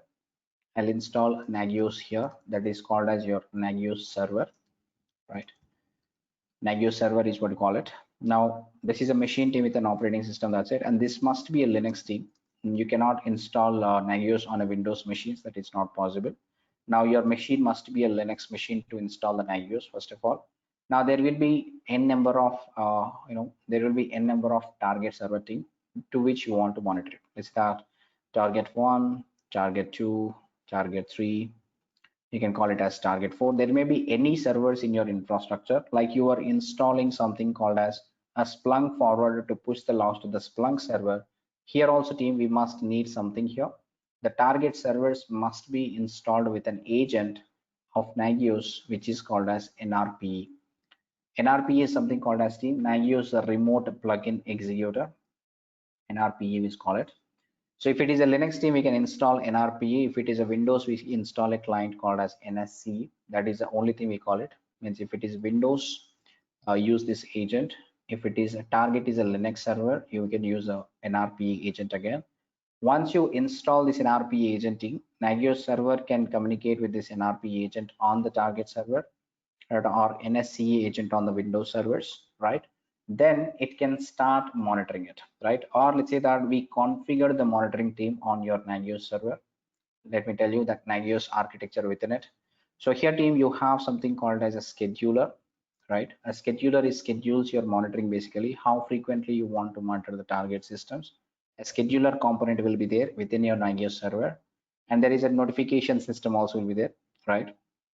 Notification system which will let the notifications run or maintain it. Along with that theme, it is also going to have a database, internal database, which is going to be a SQL DB basically, because Nagios collecting the system information, or Nagios is collecting the infrastructure information for every regular intervals, like a scheduler. Let's say that every 5 minutes I want to go to my target server and then get the CPU utilization, memory utilization. It will try to do it, right?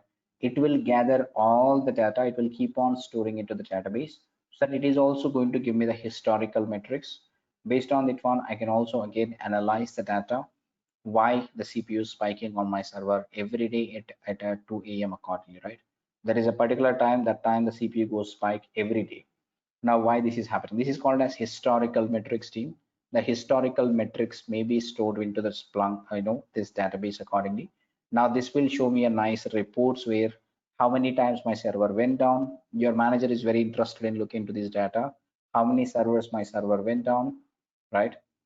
What was the downtime which was there? How many incidents triggered in the last 1 week? Let's say that there is 100 incident came out, then what is the resolution? Give me the resolution for this incidents, right? That is what your manager asks you always. So these are all the things team which are given by these monitoring tools. Basically the data will be given to you by the monitoring tools that will help you identify the issues in your infrastructure accordingly, correct? Now this is how team, you can see that a Splunk server, or sorry, Nagios server comprises of three components here. Scheduler schedules the target system, like what need to be monitored again, what are the things that it can do the monitoring on it, right? Now with this one team, it is an internal database will be there, which is going to store all the data. Whenever there is an incident occur, let's say the CPU went up until 90%. Now the Nagios server should give you a notification. Basically, it runs a notification systems within it, so it can configure the notification part, and we can send a notification to a particular people, a particular team, whatever, wherever you want to send a notification, like email alert or whatever it may be. Think that that can be taken care by the Nagios server automatically. Now the schedulers team, let me tell you that this scheduler here, which runs something called as, right, with the scheduler team, whenever it schedules something which is scheduling your Nagios commands, we call it team, or Nagios plugins is what we call it. A plugin is a piece of code, we call it again, which runs. Let's say that when I say Nagios is going to the target system and checking the CPU utilization, how my Nagios is checking the CPU utilization. Now that is where team Nagios comes up with inbuilt plugins. The plugin is nothing but a piece of code, or let's say that it is a task that you need to run it.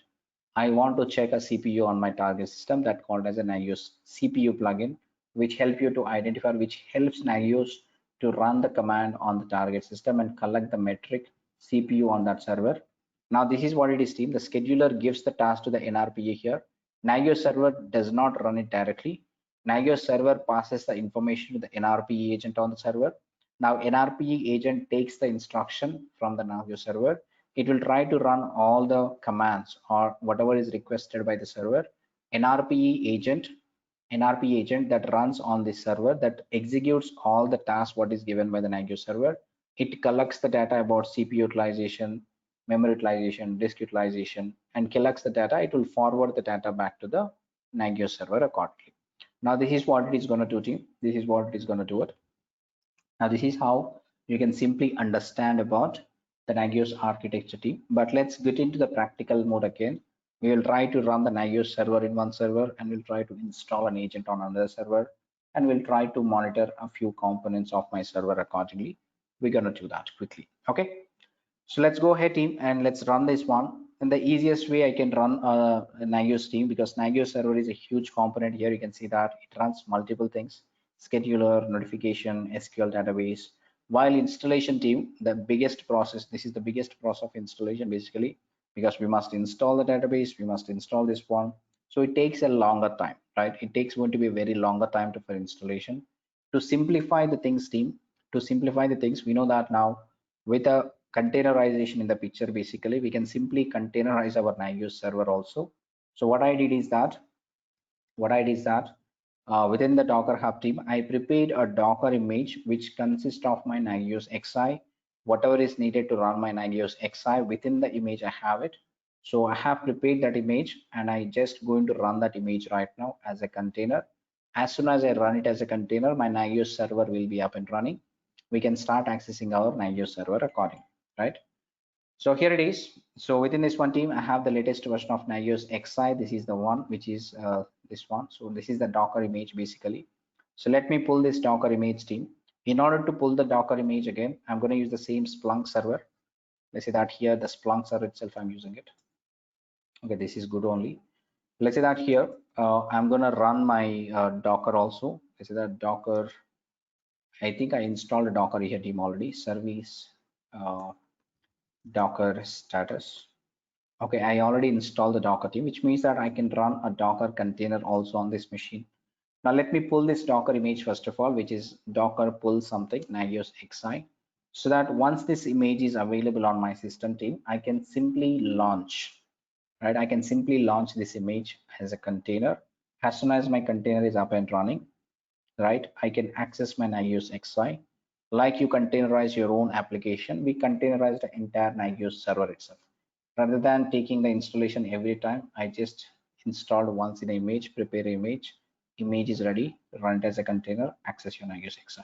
You can use the same image team, you can download it also, which is all public only. I kept it as public only. You can download the image and you can start running as a container and then start, looking into the Nagios XI server. How does it help you to, configure the monitoring, right? All those things we will look into it in a minute.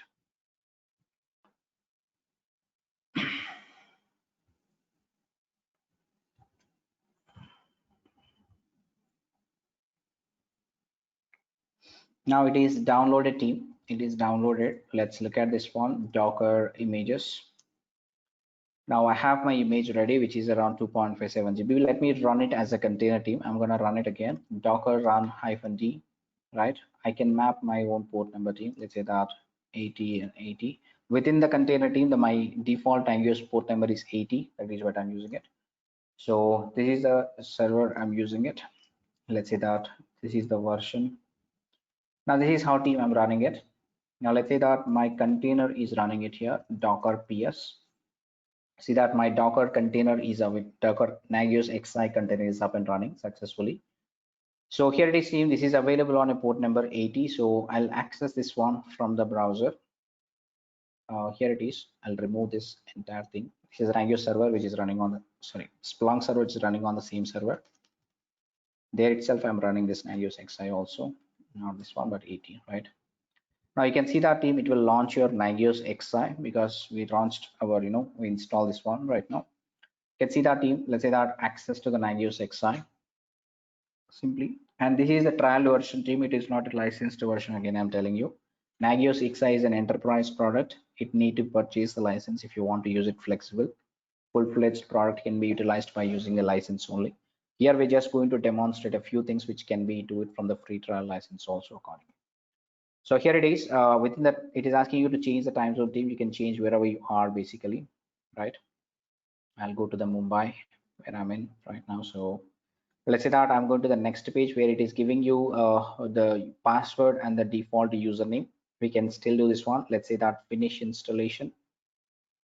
So once this is a finish installation team, which is going to launch your UI where you can log into the dashboard and start understanding about a few things accordingly.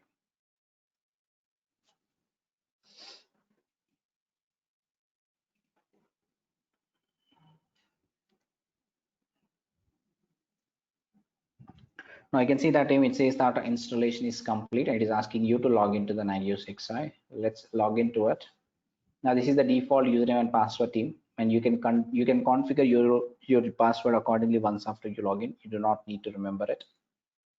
Let's say that Nagios admin, and the password is this one. I'm using it. Login. So it is telling you team clearly right now after you log in, this is a trial copy of Nagios XI will expire in 60 days. That is what is going to do it. You must purchase a license to use this complete thing accordingly. Okay. For us, we don't need it. So let's say that I'll accept it, the trial only. Now you can see that team, this is your Nagios dashboard. This is called as Nagios monitoring dashboard team, where it is showing that there is a default host status summary, which means that the number of hosts it is monitoring it, how many they are up and how many of them are up, how many are down, how many are unreachable. If there is anything in a pending status, we can see it accordingly. Similarly, the services that is monitoring, Now this is the default theme wherever you're running your Nagios XI server, it is monitoring the self-host, self-container wherever it is running it basically. That is where you see that it is a local host basically, which is nothing but wherever your Nagios server is running. Means our Nagios server is running within the container. So it is monitoring the container metrics, whatever it is running within the container, whether my container is up and listening or not. If you go to the services here, service status on the left hand side, I see that various services of your Nagios XI container within the container. Let's say that it is trying to validate a cron D service, HTTPD service, right? MySQL, which is still in a pending state. I think it is scheduled team. You can see that as I told, like it is having a scheduler component, which schedules your monitoring, how frequent you should monitor the things on the target system, as well as the self system here. It is scheduled here. Now, whenever it is scheduled, it is going to run at that time. Now that time we will be simply seeing that all of the things are up and running or not. Click on this again. You can see that all of the services are MySQL server team. This is what I told you. This is comprised of database also. The database is also running. The front end UI, this is the one is also running it. Everything is running within the container team that I could easily launch my Nagios XI server. We are still using it accordingly. Now this understanding team, this is a rich dashboard. Basically, you see it where it is trying to help you create your own dashboards. Maybe you can customize your dashboards. Let's say that there are two different projects which are giving the monitoring from this itself. I can configure a dashboard, separate dashboard for project A, separate dashboard for a project B. Like that, I can use it. Dashboards is a concept. We can use it to allow that one. Along with that team, you can also integrate your Nagios system with your LDAP or external system. Means team here, you can, if you want to update the password of your Nagios, you can click on the Nagios admin user on the top right corner. It will ask you this page, validate or update your password once, right? And update settings here. That's what you can do it. Now, once you update it, team, you can simply log out and log in back to validate your password. Let's say that Nagios admin is a username, default username. Let's say that here admin is a password. Now you can see that team, I'm able to log in with my own password after I setting out. That's one. Now, whenever you want to go for this one team, go to the admin settings here. Under the admin setting, you can see that there is something called as LDAP integration if you want to do it. There is a notification management if you want to set up the notifications for your alerts or whatever you want to do it. But this notification feature is disabled within the trial version team because that is the main component of your Nagios anyway. They just disabled feature because it's a trial license, right? Now you can send a team email configurations can be done, manage email settings. You can configure entire SMTP settings and everything here to configure the email server so that my Nagios can send emails or alerts to your respective contacts where you want to do it. Now you can configure team. These are all the administrative tasks. Again, Nagios itself is a big product. You can learn the things also. Nagios administration itself is a big job team. We can go for that if you're interested in it. But this is how it is, right? Nagios administration can be set out here. Now, this is administrator settings team, but we are interested in how do I configure a monitoring for my target server, right? Now consider this one team again. The second server here is my target server. Consider this is my target server again here. This is where I want to monitor something. Let's say that here I want to configure monitoring for this one CPU, everything I want to monitor on this server. What I'll do is that here team within the dashboard, basically you can go to the Nagios configure wizards. Configure is that team where to configure the monitoring within the Nagios dashboard. If there is something called as configuration wizards. Now Nagios makes your life easy team because that is where people are loving to use Nagios nowadays. It makes your life easy a lot basically by providing the predefined templates or pre-designed templates we call it. You need not to worry about how do I write configuration of my to configure a data for monitoring so host. You don't need to worry about it. Nagios has all of them as a pre-designed templates called as configuration wizards we call it. You can use these wizards to configure the monitoring very simply. Let's say that if I want to configure Amazon EC2 instance, I can click on this template. It will ask you the respective data. Just enter the data, say okay, it is going to do it. Now these are all the things team. I can monitor Amazon S3, DigitalOcean servers, Google Cloud servers, Microsoft Azure Cloud, whatever in the Rackspace Cloud also you can do it. DHCP servers, DNS servers, Docker host also can monitor it, right? Exchange servers, folder watch also can do it, general networking devices such as routers, switches, FTP servers, LDAP servers, right? Linux server, just a general Linux server. Now, all these things, team, you can see that there are many templates available here. You can use simply these templates for configuring the monitoring so easily, right? Which makes your life feel much easier. Now, let's say that team here, I'm just going to monitor a Linux server because the target system is my Linux server right now. Choose a Linux server template here, Linux server, click on this one. Now it will ask you just the IP address of my target system team. So let me give the target system IP address. Get here and then this one, copy this and give it here, right? And it is asking you the type of operating system you have in this system team, because based on the operating system type, it might detect all the templates which is required for it. Let's say that this is Ubuntu. Let's see that here. Go next team. Now here it is detected already, or it is trying to get your DNS value of your server, or can replace with your IP address itself. Now here team, the first and foremost thing it is telling that you will need to install an agent on the Linux server in order to monitor its metrics. That's what I told you. You must need an agent on the target server again, which is going to be your NRPE agent. That is what we need to install. Now you don't need to worry about how do I install again, because all the agent installation instructions are here itself. Just open this one and this one, right? This is the installation instruction it is giving you. So install the agent team. So let's run these commands on my target server again. Take these commands, go to the target server here and run this one. It is going to download the agent file. Let's unzip the file accordingly and get into that folder, whatever is unzipped it. Now, once you've done this one team, there is one command that will install your agent. Go to the down here, run the wrapper script as a root user. It tells you clearly, ensure that you run it as a root user only. And let's say that this is the command I need to run it, so which will start installing my agent here. Let's with the installation team, let's do that. Installation is complete for the agent. Once the agent is up and running, we will configure the rest of the stuff from the dashboard again. Let's look into this one. It is going to install the necessary things team, and it is going to download the necessary things, and will try to configure your agent successfully. Once the agent is successfully configured, now we can ask Nagios server to go to the target server and do whatever the checks you wanted by using your agent that is running on the server. Nagios server hands off every request to the NRP agent. NRP agent will execute it every task on my server and will hand over the data back to the server again. That is what it is going to use it. Okay, so this is how team you can understand about a monitoring tool basically. Let's see that this is what it is going to do. We will see the live monitoring for our server. Once that is done, we can simply understand things.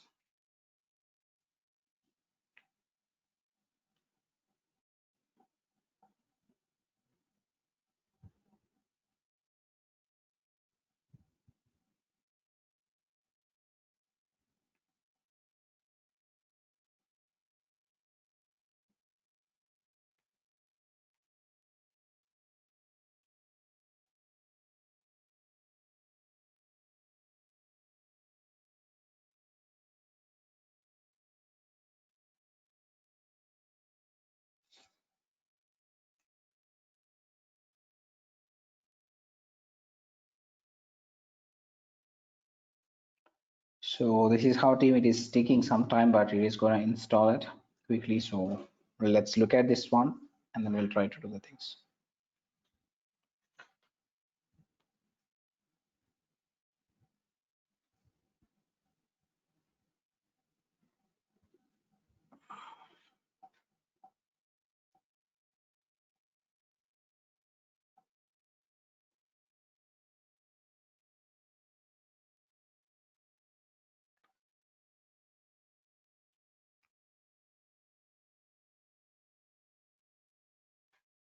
It's going to be very long. Let's see that. One more minute team, I think it will finish it quickly after this long dots. Okay, let's like that. Meanwhile, we look into the dashboard, maybe why to waste the time here. Let's look into this dashboard team, what exactly it is telling you here. Let it install it, right? Now here you can see that we are installing the next agent anyway, but here it is by default giving you the server metrics that it can monitor it. like the ping, it can do it, apt updates can do it, load average on my server, CPU statistics. 85% is a threshold I'm giving it for warning notification, 95% is a danger notification. If you want to reconfigure this, you can reconfigure it whatever you want it. Similarly, memory usage, swap usage, swap is not there here, so open files, users, total processes. Now similarly, the disk usage here, it is telling you like a root partition. Let's say that if you want to have a separate root folder, or if a separate mount devices you have it, let's say that external NAS is mounted, if you want to monitor that particular path also, you can do it. Now there are many things team that you can configure of your choice. This is at the system level, basically we call it. Now that is after that one, you can look at something called as services. What are all the different services that you try to do it? I think we installed Apache team already, so let's configure the Apache 2 also. If you install MySQL, you can do it. Or let's say that I want to run a Docker one, maybe let's say that Docker. If I install a Docker team, I can run a Docker service also. Let's validate these things accordingly. You can install any type of a service team and you can configure that service for monitoring according to your requirement. Now after this one team, let's say that there is a processes also it is giving it. Let's do this one also. There's a default process. I'm not configuring anything else here. Say next, right? Now this is where team you are giving a scheduling your monitoring. Basically this is what is a scheduler component of your Nagios. Let's say that under the normal circumstances, define the basic parameters and that determine how the host and services should be monitored here, right? It is saying the monitor the host and services every 5 minutes, means that Nagios server wants to monitor your server on the target server for every 5 minutes. Whatever the metrics that you asked to do it, it is going to monitor all those metrics at every 5 minutes, correct? Now here it is team under the normal circumstances. This is what it is basically 5 minutes. If you want to configure this to more time or lesser time, you can do it according to your requirement. Apart from that one, it is also becoming a little bit intelligent here. When a potential problem is first detected, do you want me to send the alert or not?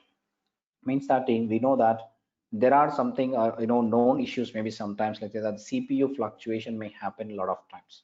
Means the CPU will be goes up till 80% and it will go back to the 40% immediately, or a memory utilization also goes to the 90%, goes back to the 60 or 50% again. These are called as fluctuation stream, but Nagios should not throw me an alert for every fluctuation that happens. Instead, I want to act my Nagios as an intelligent server here. Let's say that whenever it sees a problem, CPU went to 90%, it saw the problem. Now instead of sending me a notification immediately, you wait for some time and recheck the same service. Next 5 minutes, everyone, let's say that the default interval is 5 minutes, but when a potential problem is detected for a particular service, same service, check it for every 1 minute from the time you see the problem. Wait it till next 5 minutes, continuously monitor for next 5 minutes, every 1 minute. Once you see that a problem is sustained, problem is persisted like that only, that is not going back to the normal state, then you shoot me an alert, otherwise don't shoot me an alert. That is what is the intelligence team here the Nagios server is taking out by default. That is what all we are giving it. Let's say that next, right? And here it is giving you that send a notification immediately, or you can delay that by some time, or you want to send it to whom, right? If a problem is persist, again send a notification every 60 minutes. I say that send the notification alerts to, we need to configure the contacts, or you need to send the notification to whom to send it. All the contacts can be configured team. We haven't seen the admin can configure the contacts and contact groups or whatever it may be he wants to do it. Let's say by default I'm using the default contacts itself here. Now let's say that next. Now it is also giving you an option like, do you want to group this server into a particular group? Like, is it related to project A server or project B server? You can create a group of servers and place it into a particular group so that it will be easy for us to identify the servers, which project has which servers here. So this is maybe helping you accordingly. Now grouping team, you can do it if you need it, otherwise leave it as it is. Next it. Now here team, it is coming back again. Don't forget to download and install the agent on the target server. We're still doing that one. Let's go back to the server here. Okay, I think we are done almost. Here team, you can see that NRP is currently set to allow connections only from these IP addresses, which is means that local IP address team. But our Nagios server is running on a different server, which means that that Nagios server talks to this one. This NRP agent should accept the connection, right? Allow the connection from that one. Now that is where team, you can give the Nagios server IP address, or I can allow the connections from anywhere by giving 0.0.0.0, right? /0, which means that I'm allowing the connections for my Nagios NRP agent from anywhere. We can talk to, or anyone can talk to NRP agent after allowing these connections. Give this value and enter it. It says that my Linux agent is successfully complete, right? It is successfully complete, right? We can see that my agent is done. Now coming back to your team, we'll click on this one. Let's apply the configuration. Now, once you apply the configuration here, team, once you apply the configuration here, we can go back to the home dashboard and see that the server is up and running or not, right? It is one is in a pending state or something like this. Let's refresh it one more time. Now you can see that, team, there are two servers here available. Two of them are up and running. So that this is the server that we configured just now. It is up and running. Nagios server, since the server is up, I'm able to reach out to the server, which is good. Now, if you want to look at the services on that particular server, service status, you can see that everything is pending state as of now because Nagios server didn't perform the check yet, but it is scheduled the check already. It's scheduled the check already. It is going to do at 22:59, right? Which means that in the next 1 hour, next 1 minute is going to check everything. Whenever it is going to check it, whether the status of the thing is okay or critical or whatever it may be, you can think about it, doing it. Now let's say that, team, instead of waiting for this scheduled time, let me that I want to do it an immediate check. So click on the service that you want to immediately check it. Click on the service. I will take you to the next page here where it will show you that service check is pending still. But let's say that force an immediate check. I'm asking Nagios to forcibly check it immediately. Don't go for the scheduled number. So it says that it is inactive. Means that, team, it is looking for a service called as Docker. A Docker must be available on my system. Then only it is going to show that it is going to be okay. Whenever it says okay, team, which means that we are okay with that service is up and running. It says that critical, that means that the service is not running, maybe, or some issue with that particular service. In this case, if you want to send the notifications, everything, so you can see the performance graph, team. If this service is monitored for last 7 days or last 1 month, you can see the statistics here itself directly. So here it is, how it is doing it on notification management. If you want to do it, schedule downtime or schedule response, right? Whatever, you get custom notifications, send a custom notification here. You can do whatever you want, team. Notifications can be configured, everything can be configured accordingly. If you want to reconfigure this service, you can reconfigure the service settings and everything. Likewise, team, you can do an individual host configuration, individual service configuration, everything can be taken care. Now let's say that, team, since the Docker is not available, let me install the Docker quickly here. Maybe let's say that docker-v, I'll do it. It says that the Docker is not installed here. But let's say that install the Docker quickly. Say yes. Now once you install the Docker, team, we can monitor everything, or Docker can be monitored here accordingly, and you can start monitoring the things accordingly.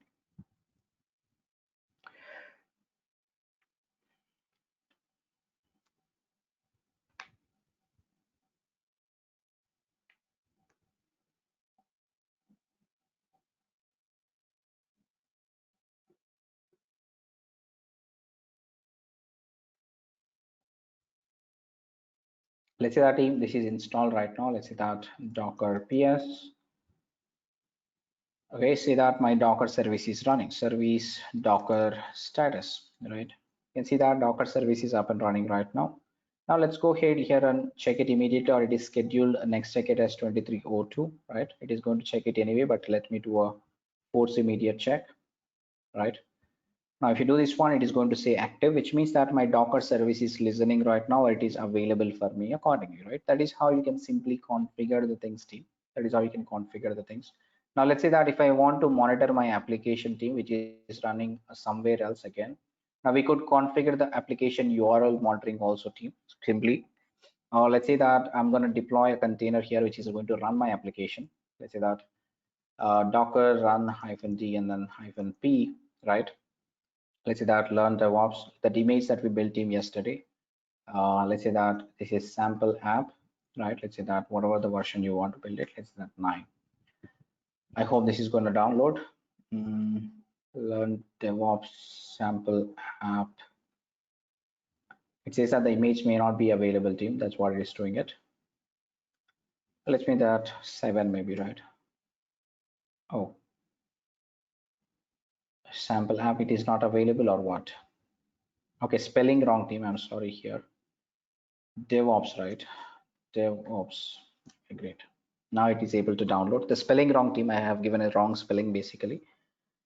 So here it is. You can quickly run your application here. When you're running your application, let's say that my application is accessible on a particular URL.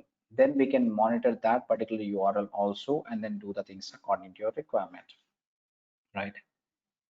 Let's say that this is running my container right now, Docker PS. See that this is available. The port number is 32768. Let's get here and then get the IP address right here. Go to here. Let's say that 32768. Now this is my Tomcat team. Let's say that my application URL is sample app, right? Let's say that sample app is here. Now you can see that a sample app URL is working for me, which means that whenever I access this one, this is actually giving this, whatever it is. See this is a URL team I want to monitor for my application. Now, how do I do this from the Nagios server, right? This, go to the configuration wizards again, click on the configuration wizard. Here it will give you some template team to configure a URL. Let's say that there is something called as a website URL, I believe. There is a website URL team. Click on the website URL. Now you can give the URL here, simply whatever the URL you want to monitor it, and say next. It is asking you the sample app. This is the status which is going to monitor it. Now the port number, everything. Say click on the next.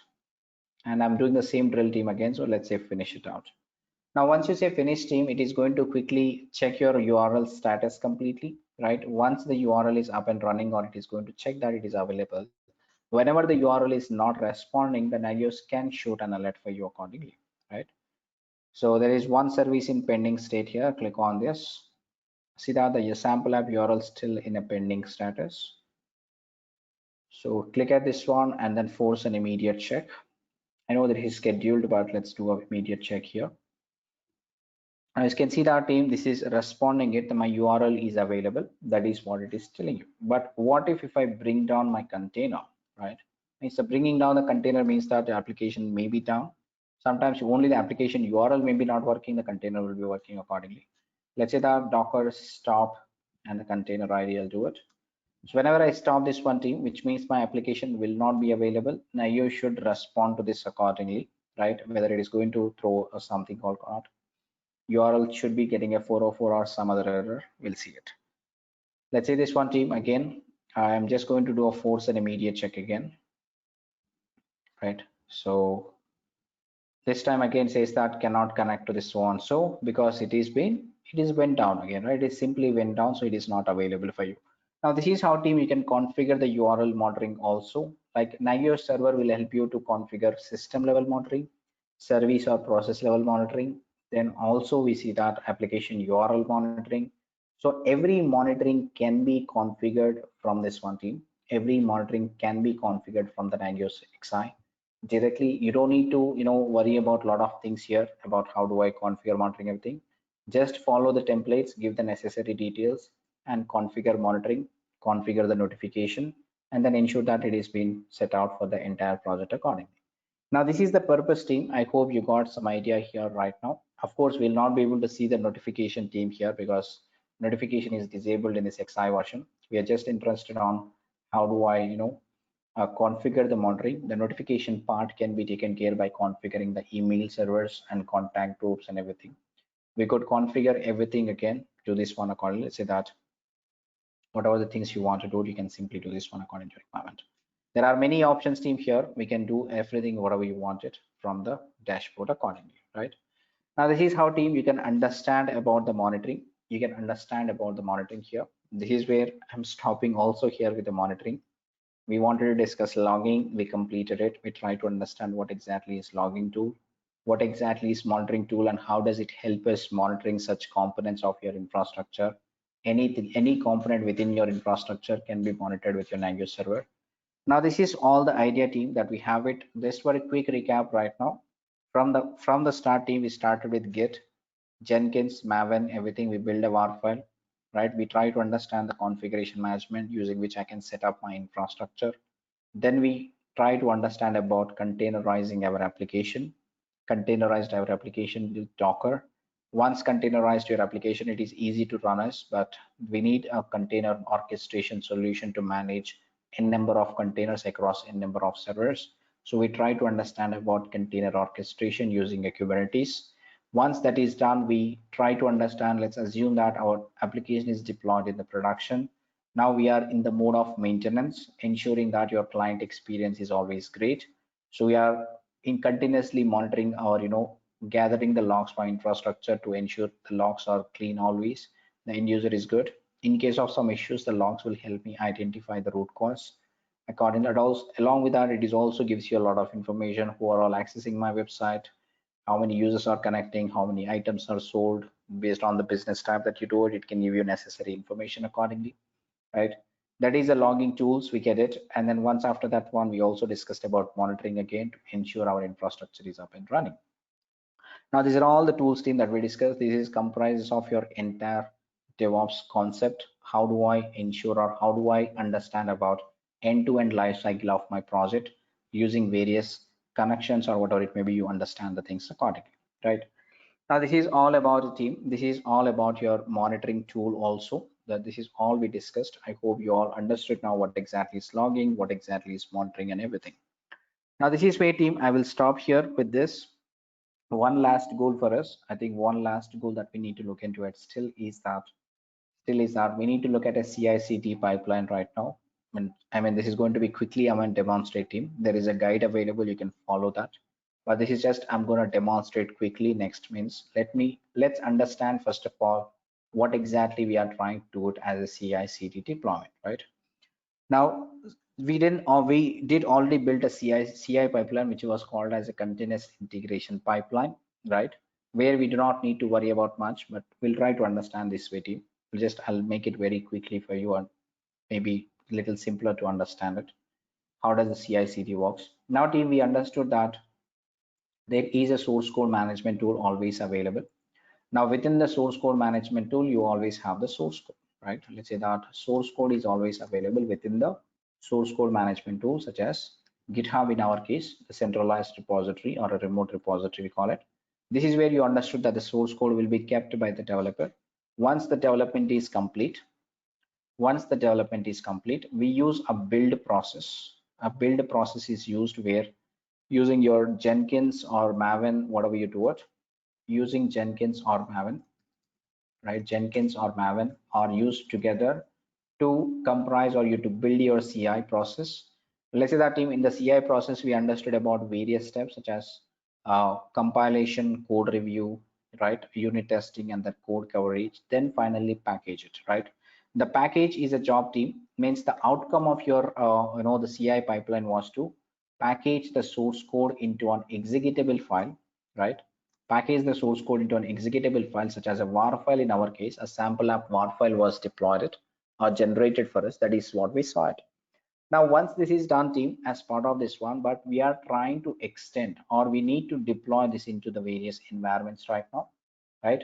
Now to do this one team, to do this one on my Jenkins machine, actually we had something called as Git, right? We installed Maven, or let's say we installed Java, we installed Maven to achieve the CI pipeline. Means within the CI pipeline team, these are the tools that we used it to get the source code from the GitHub. We used a Git client to do the Java compilation or Java source code compilation. We use the Java install on our machine. Similarly, the Maven is the one which is internally using the Java to perform all the compilation process or convert into everything accordingly. This is what is used. So Maven is the tool if you use the team.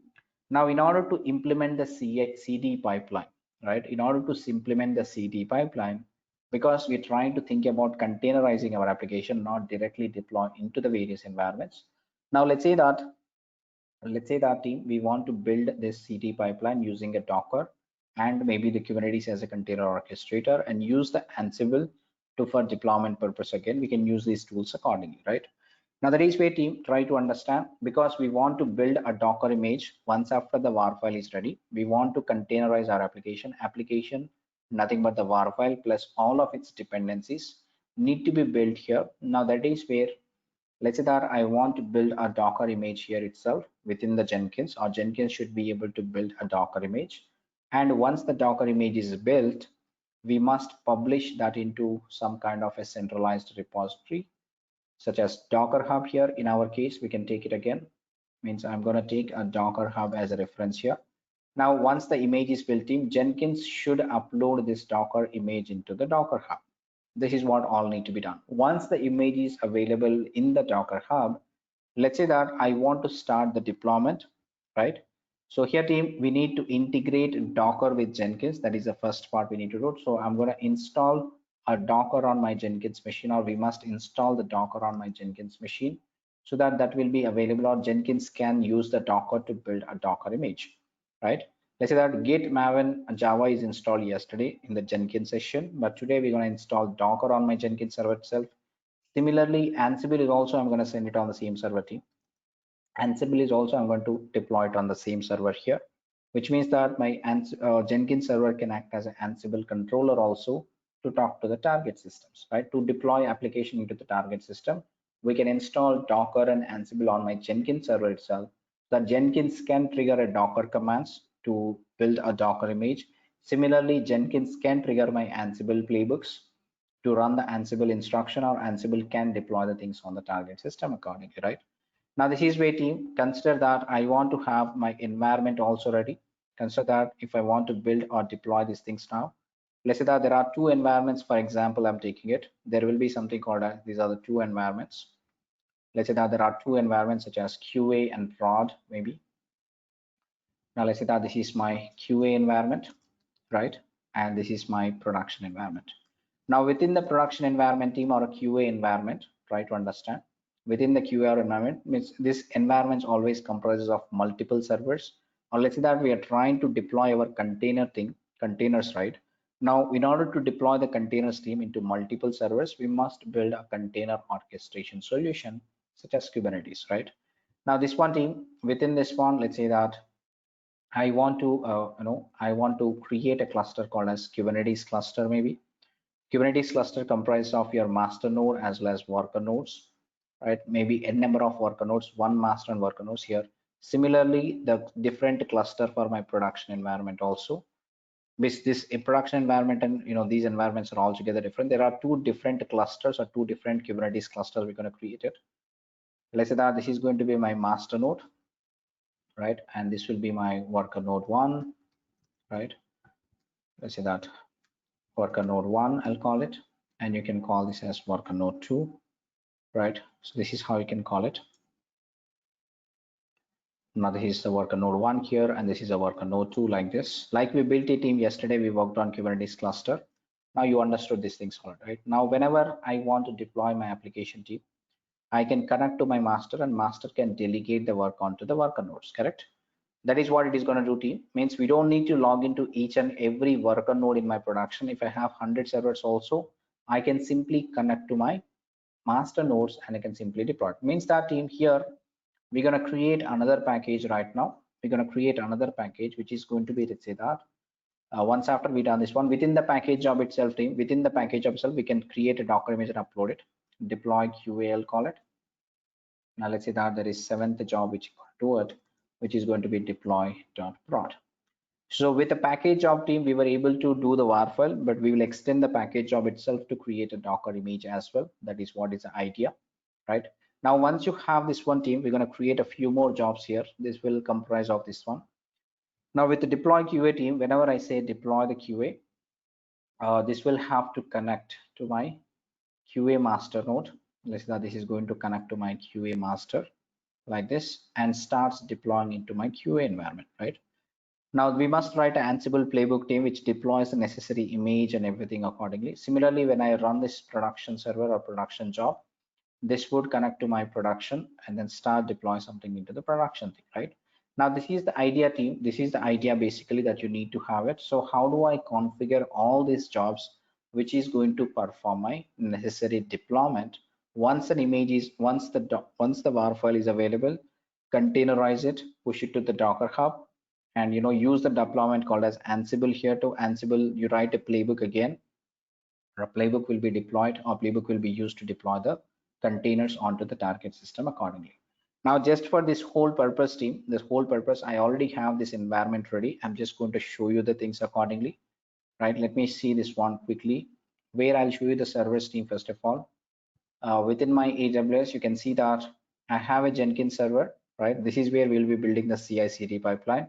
Now let's say that here I have something called as a QA manager, QA master, basically QA cube master, I'll call it. This is my master environment, and there's a QA worker. I took only one worker team. You could have n number of workers also. Similarly, I have a prod Kubernetes master and a prod worker here, which means that these are the two different environments team. From Jenkins, we're gonna deploy this one. And similarly, let's say that go to the Docker Hub. The image will be pushed onto my Docker Hub every time. Let's say that sample app is what we're trying to build it. Let's say that here, there are a number of versions already available team. Let me delete all of them. Let's say that I'll select all of them, delete. Now I'm deleting all these things team just to ensure we are having a fresh repository. And there is nothing team in this image right now. Within this repository, there are no images available. I deleted everything. But whenever I run my Jenkins stuff, there must be an image uploaded here, and that image will be deployed onto the next environment accordingly.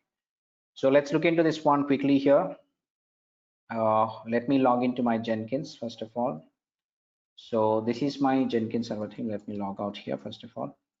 Look at this one team. This is my Jenkins server where I'm running my Jenkins process, ps-ef grep Jenkins.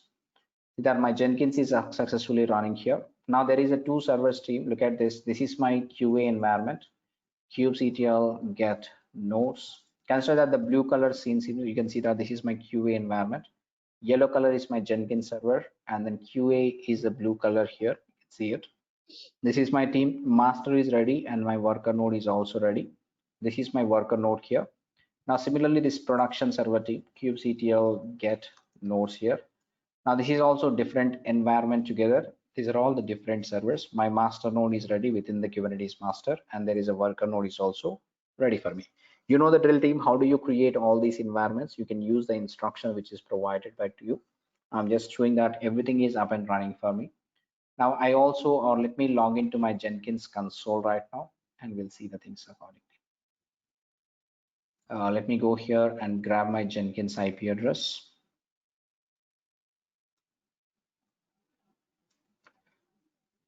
So here it is team. Let's say that 8080 is my Jenkins IP address, port number.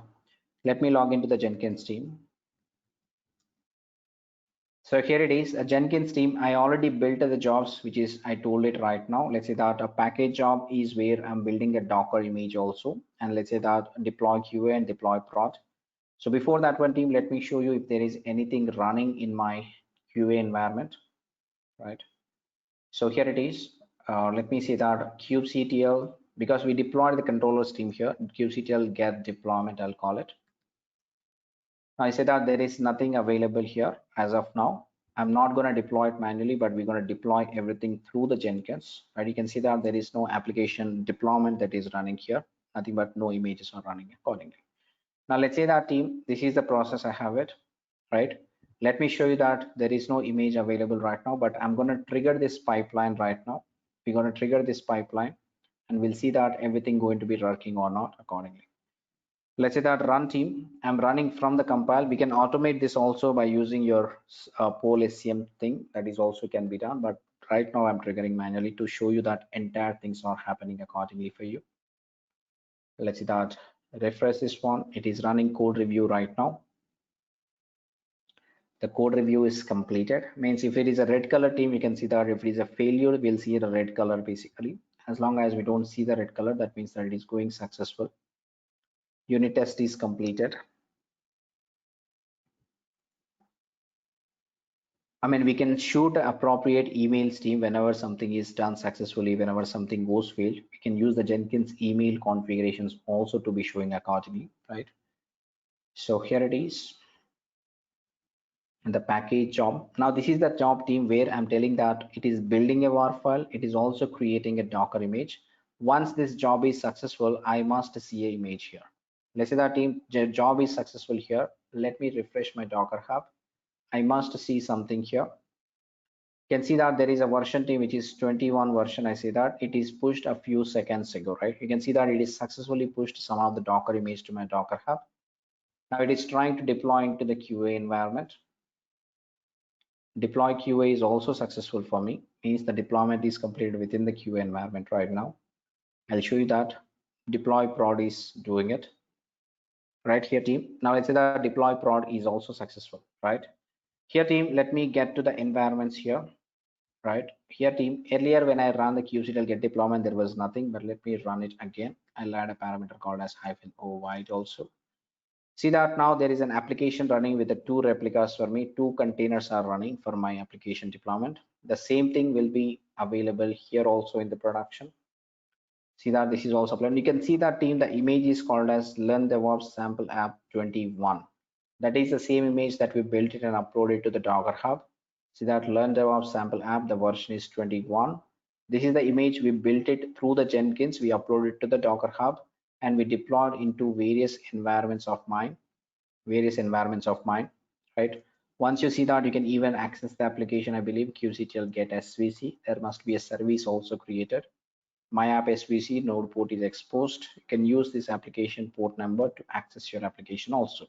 Now this is on the top level, team. You saw that my pipeline is successful and it is able to run something, build a Docker image, deploy to the QA, deploy to the production continuously without any questions.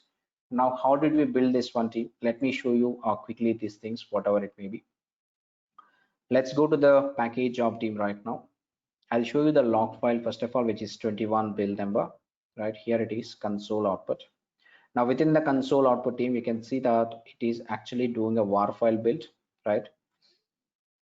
Look at this one, team. We built a war file here, right? Once it is built, it is also trying to build a Docker image for me. That is what it is doing from Tomcat or whatever maybe it is doing it. So once after that one, it is logged into the Docker Hub using my username and password successfully. And then you're able to see that a Docker push command, which is uploading my image to the Docker Hub, right? So for this one, team, I have written a simple instructions here within my job configuration. Go to configure.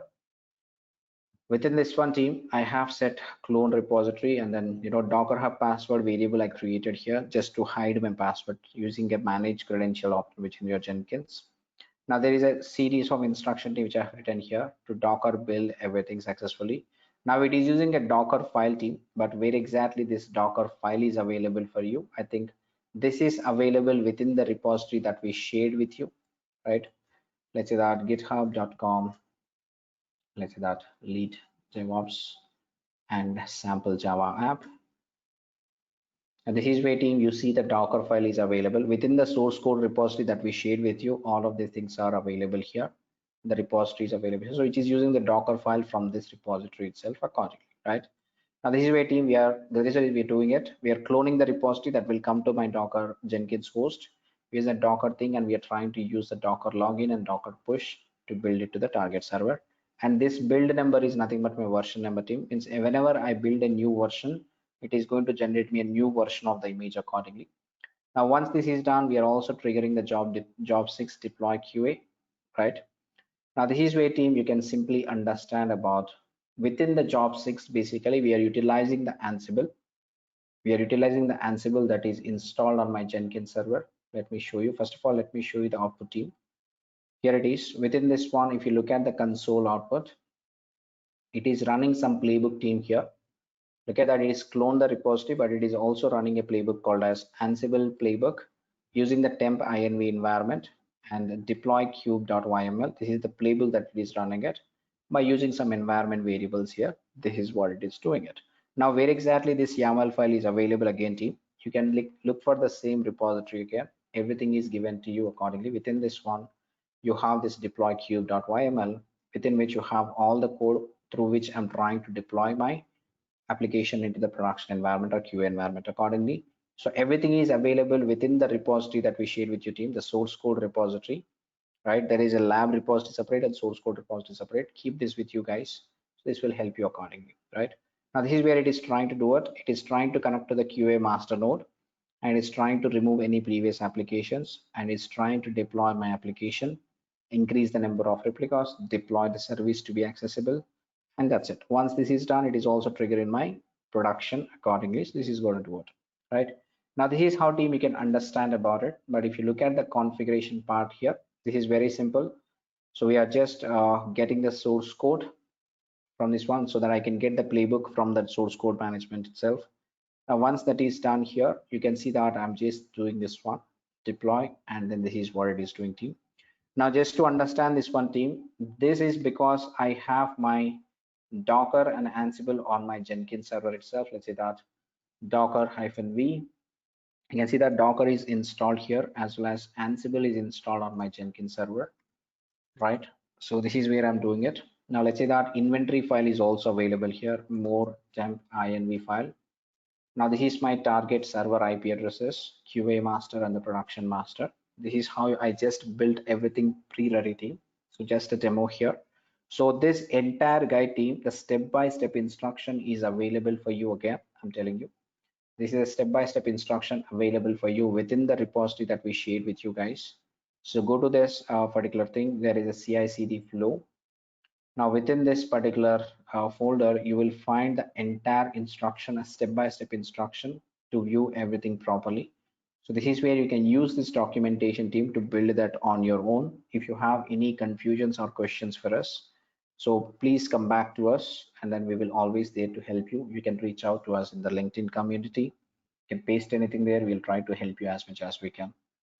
So this is about team. I think this is all about your CI/CD pipeline. Just a quick demo on it. How does it works? Now, finally, team, if I try to rerun this the entire flow again, if I try to rerun this entire flow again, it will remove the older version for me. It is going to redeploy the newer version automatically. That is also happens. Means that team. What I mean to say is that here we are seeing something called as a deployment version 21, right? Right now you see that the deployment version is 21, but whenever this pipeline completes now this time, one more time, it is going to be 22 version here. The version controlling is also maintained in the Jenkins accordingly to ensure that whenever there is a deployment, the version need to be updated accordingly. So entire things can be done according to your requirement, right? So here it is team. Let's quickly review this one more time and then we'll try to understand. The code coverage is being running right now. See that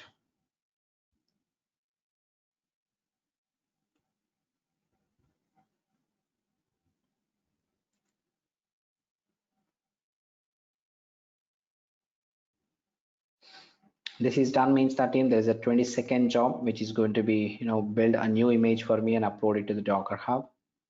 Let's quickly validate. I have 22 version here.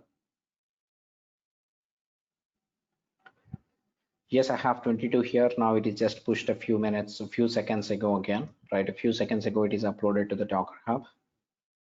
So I believe this time it is deployed to QA already, right? Deploy QA is already completed. Now deploy production is successfully doing it, which means that again here, go back to the QA servers. Let's say that kubectl get pods-ovide. You can see that team earlier it was 21. Now that is been removed automatically and you have running the latest version of your application accordingly, right? Now this is how team you can simply understand about it. You can simply understand about the entire CI/CD pipeline can be achieved from the Jenkins itself.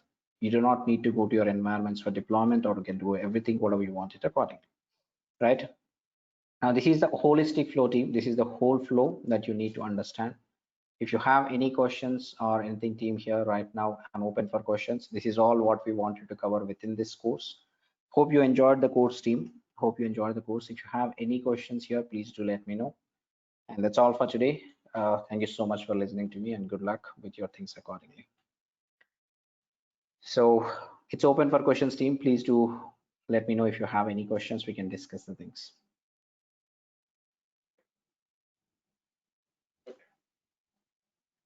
Hi, Naresh. Hi. I mean, this is just general, maybe for the admin guys. How long will the resources be available? All these recordings and. I think they are permanent. I think Kumar can answer that question better. I believe he's the one who's maintaining it. Yeah, so every day we are sending recordings to your registered email.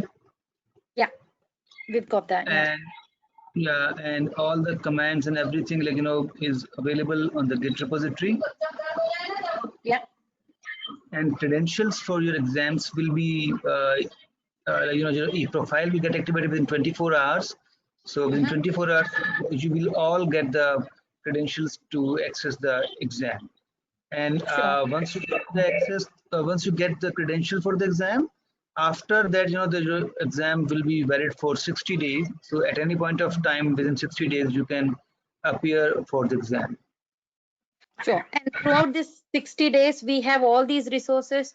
Recordings will be there and we can go in and out of the This repository. recording will be there for the lifetime. So you can access it at any point of time, like, Oh, wherever you excellent. want. Yeah. And what about the repository or the It will notes? be also, lifetime. You can fork the repository. You can, like, send me your GitHub ID. I will add you in the Git repository, and it's a public repository. It will be always available for all of you. Excellent. Thank you. That's all. Thank you. Yeah, guys, like, I would request you, when we will be sending you the credentials to access the exam, I'll make sure to send you the link for the mock exam as well. And I would request each and every one of you to attempt multiple times mock exam to get the idea about the exam and test your preparations. Once you will be start getting more than 90% of marks, then you should attempt the exam. Hi, this side. The Hi. mock test, generic one, or is it specific to the foundation course? It's specific to the foundation program. Okay. All right. Thank you. Hi, Kumar. You And can also, access, sorry, I'm interrupting you. So you can access mock exam on our website. It's DevOpsUniversity.org. So in the heading, you will be finding the link by name of mock exam. You can attempt multiple times. Yeah, Bala, you were saying something. so Kumar, how frequently the mock questions will be updated? Is that going to be the random questions every time we attempt, or is that going to be same set of questions and it will be changed frequently? Okay, I can answer the question. So basically, behind the scene, we are having very large number of questions. And in mock exam, 20 questions are coming out of those question bank. And all are random question, random basis, they are picking it up. And by weekly or monthly basis, like, we are updating, we are adding few more questions to them. Oh, okay. Yeah. Thanks. So whole idea is, to test your learning. So as you can exam and Hello? you will be getting understanding. Yep. Yeah, this is Manoj. You said, I can attend the exam for only one time, right? Yeah, main exam attempt only one. Okay. So, but what if I want to take it, sometimes if I fail, what I can do? If, like, somebody is not able to clear the exam, then they have to again buy the exam. In that case, like, you can write it to us and we will definitely help you out. Okay. Yeah, but there is option. Pretty open. Yeah, Manoj, so so, based on our past experience, so thousands of students have already taken the exam, and the passing rate is 90 to 95%. Okay. All right. Yeah. Okay, thank you. Hey, this is Guru. Two questions. Is the main exam proctored? And for the re-exam, are there any discounts given if someone is failing in the first attempt?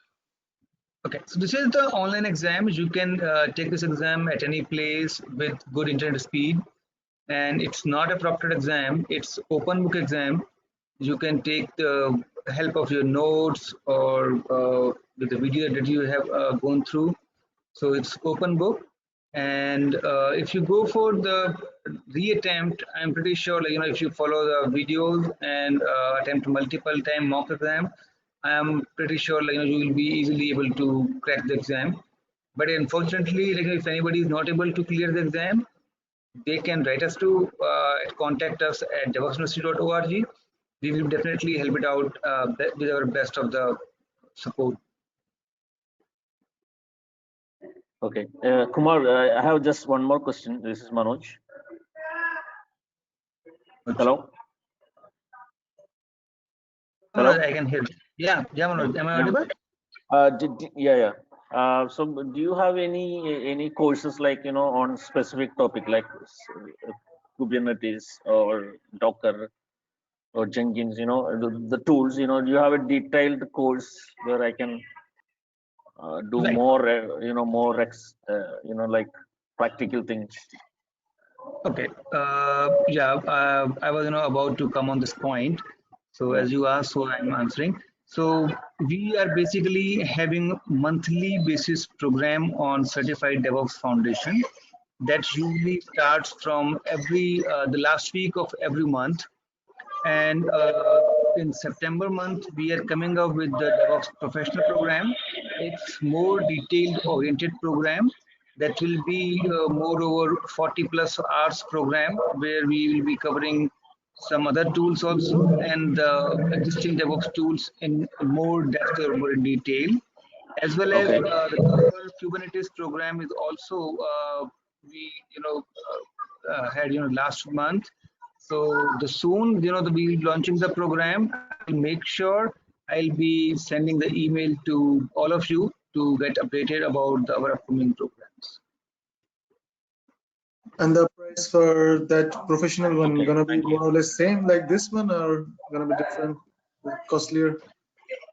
So the professional one will be like little costlier. I would not say the costlier. The reason is the duration, the topic, and the depth will be like definitely different. It's like the foundation one where we are touching upon all the tools, we are understanding the core concept of DevOps. But there like it's more on going depth into each of the tool. And the duration is also like 3 times to this program that we had. And the foundation is usually we are conducting 5 days in a week, and like the professional one will be on the weekends only, and it will be like more extensive hands-on oriented program. Okay, thank you. Yep. Yeah, Hi, Naresh. Naresh, I have got a few questions on this.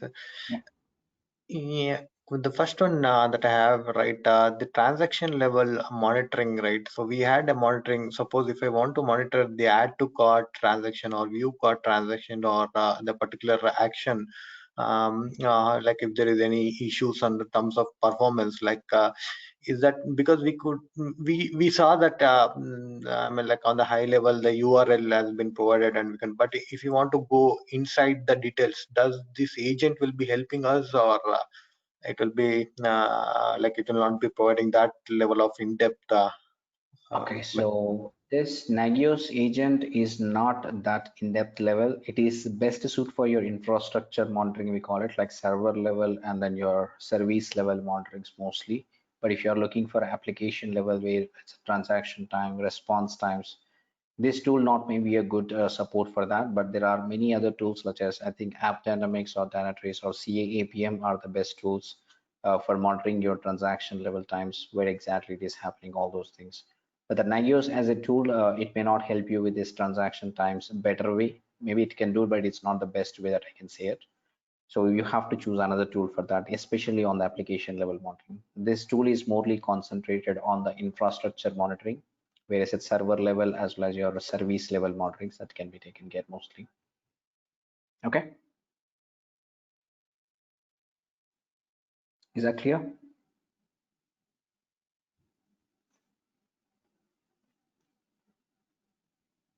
I'm not able to hear you. Yeah, go ahead. This is Bala. Yeah, Bala. Naresh.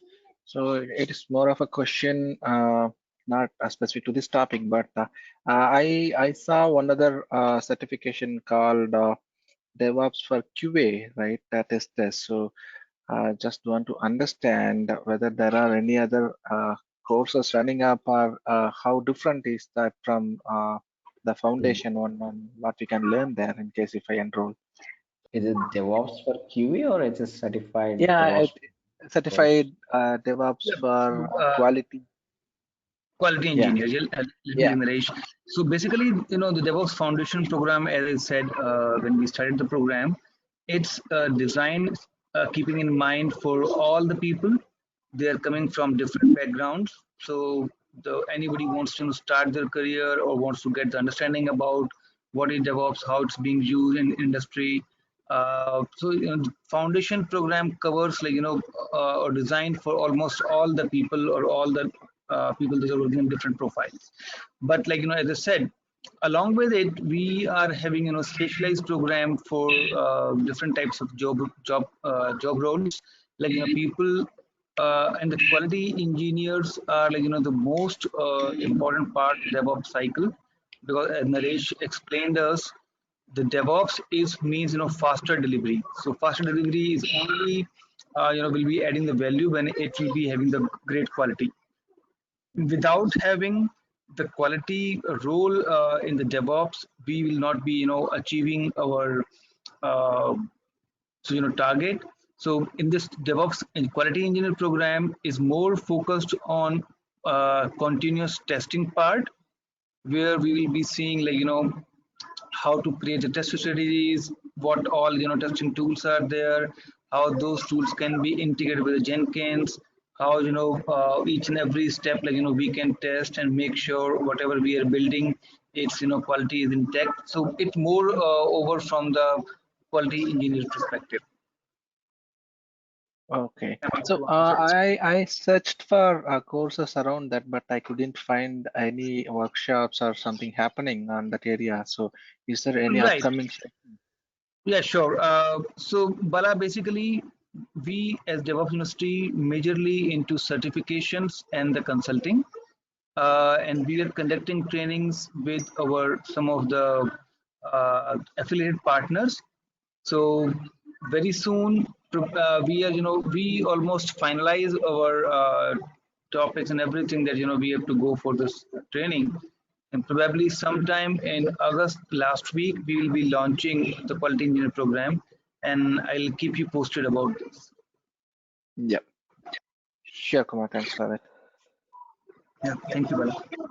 Yep. And Naresh, thanks for a wonderful session actually. So I thought of telling that it was a good session for all the 5 days. So I really appreciate the effort and the commitment shown. Thanks.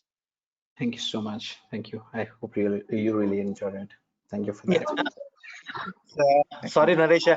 Naresh, actually, that question, right? The CPU consumption. I somehow there was an issue with my side. I was not able to get, because I unfortunately my machine got some kind of issue. I was not able to hear, and I was not able to. So can you help me on that question, like the CPU consumption one, the agents? The agent CPU consumption one, which was that Yeah, Nagios one? Yeah, Nagios, let the Nagios, whether it will consume any CPU on the, like I was asking the question, right? Somehow it was like asked, yeah. When we So ran it is the, not going to yeah. take, it is not going to take much thing. It is not going to take much thing because it's a continuous thing. I agree that the agent is continuously executing something in the background. It is not going to consume a lot of CPU for sure, because it's a very, very lightweight thing. Whenever it runs it, it is going to take a quick. It's just a very basic Linux commands that you run it, right? It is not going to take much consume CPU. So you need not to worry about it. So that's pretty much you can see it. Okay, that's good. Yeah, and I have one more question, Naresh. Like when the Kubernetes, right? Yes, we are giving like configuring like yes, the minimum is a number of pods is 1 or 2, and maximum is 10. Okay, so on which criteria it will decide to spin up? Okay, this is the time I need to spin up the additional pods. Okay, so that how it will decide? Like it will be looking on the percentage or the CPU consumption, or how it will decide up. So there are multiple factors that it can look up based on your criteria. You can tell it basically, whenever you configure an auto scaling on your Kubernetes, basically you're talking about auto scaling. It's not a manual Correct. scaling basically. So when you configure an auto scaling, the auto scaling can be configured because it's your choice based on what parameter you want to increase the number of pods, right? Let's say that minimum should be running 2 pods and maximum can go for up till 10. But when this parameter, when you should increase is that, let's say, I can say that there are existing 2 pods. If these 2 pods consuming 80% of the CPU, okay, you increase the number of pods up till 10. That is a CPU parameter I can give it. Otherwise, I can give a memory parameter also. Let's say that if your memory utilization is around 80%, again, I can do that. That is another parameter you can set it. Or let's say that I want to watch the incoming connections. Let's say that these two pods are handling around 200 connections, 2 are okay. Let's say that the connections are increased to 500, then I must increase the number of pods again. So there are multiple factors. You can decide on what you wanted. Kubernetes allows you to decide on whatever the parameter that you want to choose it, and you can design your auto scaling. Then that based on that parameter, it will continuously watch over and will try to do the auto scaling accordingly. Okay. Yeah, thanks, Naresh. Yeah, thanks. On the last final one, not to trouble you. So the final one that I had is how we can decide based on the server, like this many number of pods will be good enough, can be sustained by the server, or like is it we need to do some kind of a analysis, or how can we decide like how many number of pods can be sustained? Yeah. Okay, that is called as capacity planning, right? So the capacity planning is something you do it based on the performance testing that you do it. Let's say that I have to run my application in a production environment. Let's say that I have 100,000 users who is going to access my application, right? Now you replicate the same, replicate the same scenario in your performance environment. You use a load test tool or a, JMeter kind of a performance tool, which will help you to put a virtual load on your application. Okay, when I put this, let's say that 100,000 users are accessing my application at once, then how many, let's say that if it is, let's say that I deployed 10 pods. When I deployed 10 pods and I put 100,000 users, they were all crashed. Now, because this is a CPU parameter going high and there's a, based on these parameters, right? Within your performance testing, we'll try to decide how much resource utilization by the each pod when I put certain load, right? Now, based on that pod, let's say that if I run 10 pods, if I put 1,000 users, it is consuming up to 80% CPU. Then based on that one, I can design, okay, in production, I must run, let's say that 10 times to this one or 100 times to this one. Because within the 10 pods, we're able to accommodate only 1,000 requests, which is also reaching around 60 to 70% CPU. I'm okay with that. But let's say that if I want to run the same thing in a production, I have to have 100,000 clients, then increase that into 100, right? Let's say that here I'm run 10 pods, there I'll run 100 into 10,000 pods I need to run it. And based on that one, again, you need to design how many nodes you want it, whether you want to take a bigger node and try to run 100 pods in a node, or you can take it 500 servers and to run 2 pods in a node. That depends on your organization, that depends on your architecture team. Like they will decide on based on the performance parameters, they will benchmark something like this is what is the capacity we needed to hold these many requests that are going to come into my application. Now based on the benchmarking that you do, you design your environment in the production, like these many servers which should have this much capacity, this much SAM, this much CPU will be there. Let's say we'll decide on the CPU and then memory first of all, that these many CPU and these many RAM, how many servers should I split it? That you can do it accordingly. That purely depends on your performance testing that you apply it in your local environments or below environment. Then you design your production environment accordingly. That is a realistic approach that you do it. Yeah, got it. Yeah, thanks, Naresh. Yeah, and that's it from my end. And thanks all for your great explanation. It was very good, to be frank, and we are very good, clear, and crisp. And yeah, thanks a lot for your time. And yeah. Thank you so much, guys. Thank you so much. You all enjoyed it. I'm really, happy for that. You're all good with this. Okay, so great. I believe that's all. I would request each and every one of you, please, go through all the videos and try all the commands. And in case of you have any question, feel free to write it to us so we can help you out. And please share the words if you like the program, share among your friends and to your family. I have shared the Google review link in the chat window. Please provide your Google review and please follow our LinkedIn page as well. So once you complete your certification, do let us know. We would love to share your certification on our LinkedIn page to spread the words about DevOps. It will be really helpful for us. Yeah. Hi, Kumar. Hi, Gautam. Yeah, hi. Thanks to both of you, yourself and Naresh, for the wonderful sessions. So just, I think you already told though in the past regarding this exam, the mock practice exam is there. Obviously, the sets keep on updating as you have newer questions, you add those. So I think you mentioned, so once a person gets about 90 or plus or 90, 95 in those mocks, he can sort of say he's mentally prepared for the real exam, right? Right, yeah. Okay, so that sort of gives us the benchmark as to preparedness wise. He doesn't need to go into some theoretical aspects of DevOps or read other these videos, and these mock exams should be good enough. Yeah. Right. In fact, I'll make sure when you will be getting your credentials for the exams, you will be getting the detailed links, materials, whatever it require for the exam to help you out. But yes, if you go through the videos and you try multiple times this mock exam, then nobody can stop you to clear the exam. I'm just saying based Okay, on the great. past experience. Yeah. Sure. Yeah. Thank you. Thanks, Gautam. So guys, we don't want to stop our association with 5 days session. We really wanted to continue for the lifelong.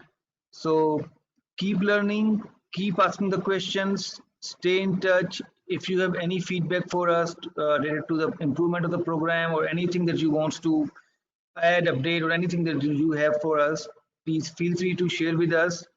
I have already shared with all of you our email IDs.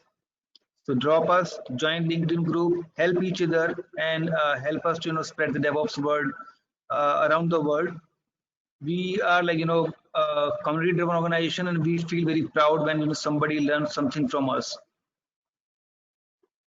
Thanks again. Thank you very much. Okay, thank you so much, everybody. I think it's time. So good luck again with your all exams. Great. Thank you. Thank you very much. Thank you so Thank much. you. Yeah. Bye. Thank you. Thanks. Bye. Thank you. Bye-bye. Bye-bye. Thank you. Bye, everyone.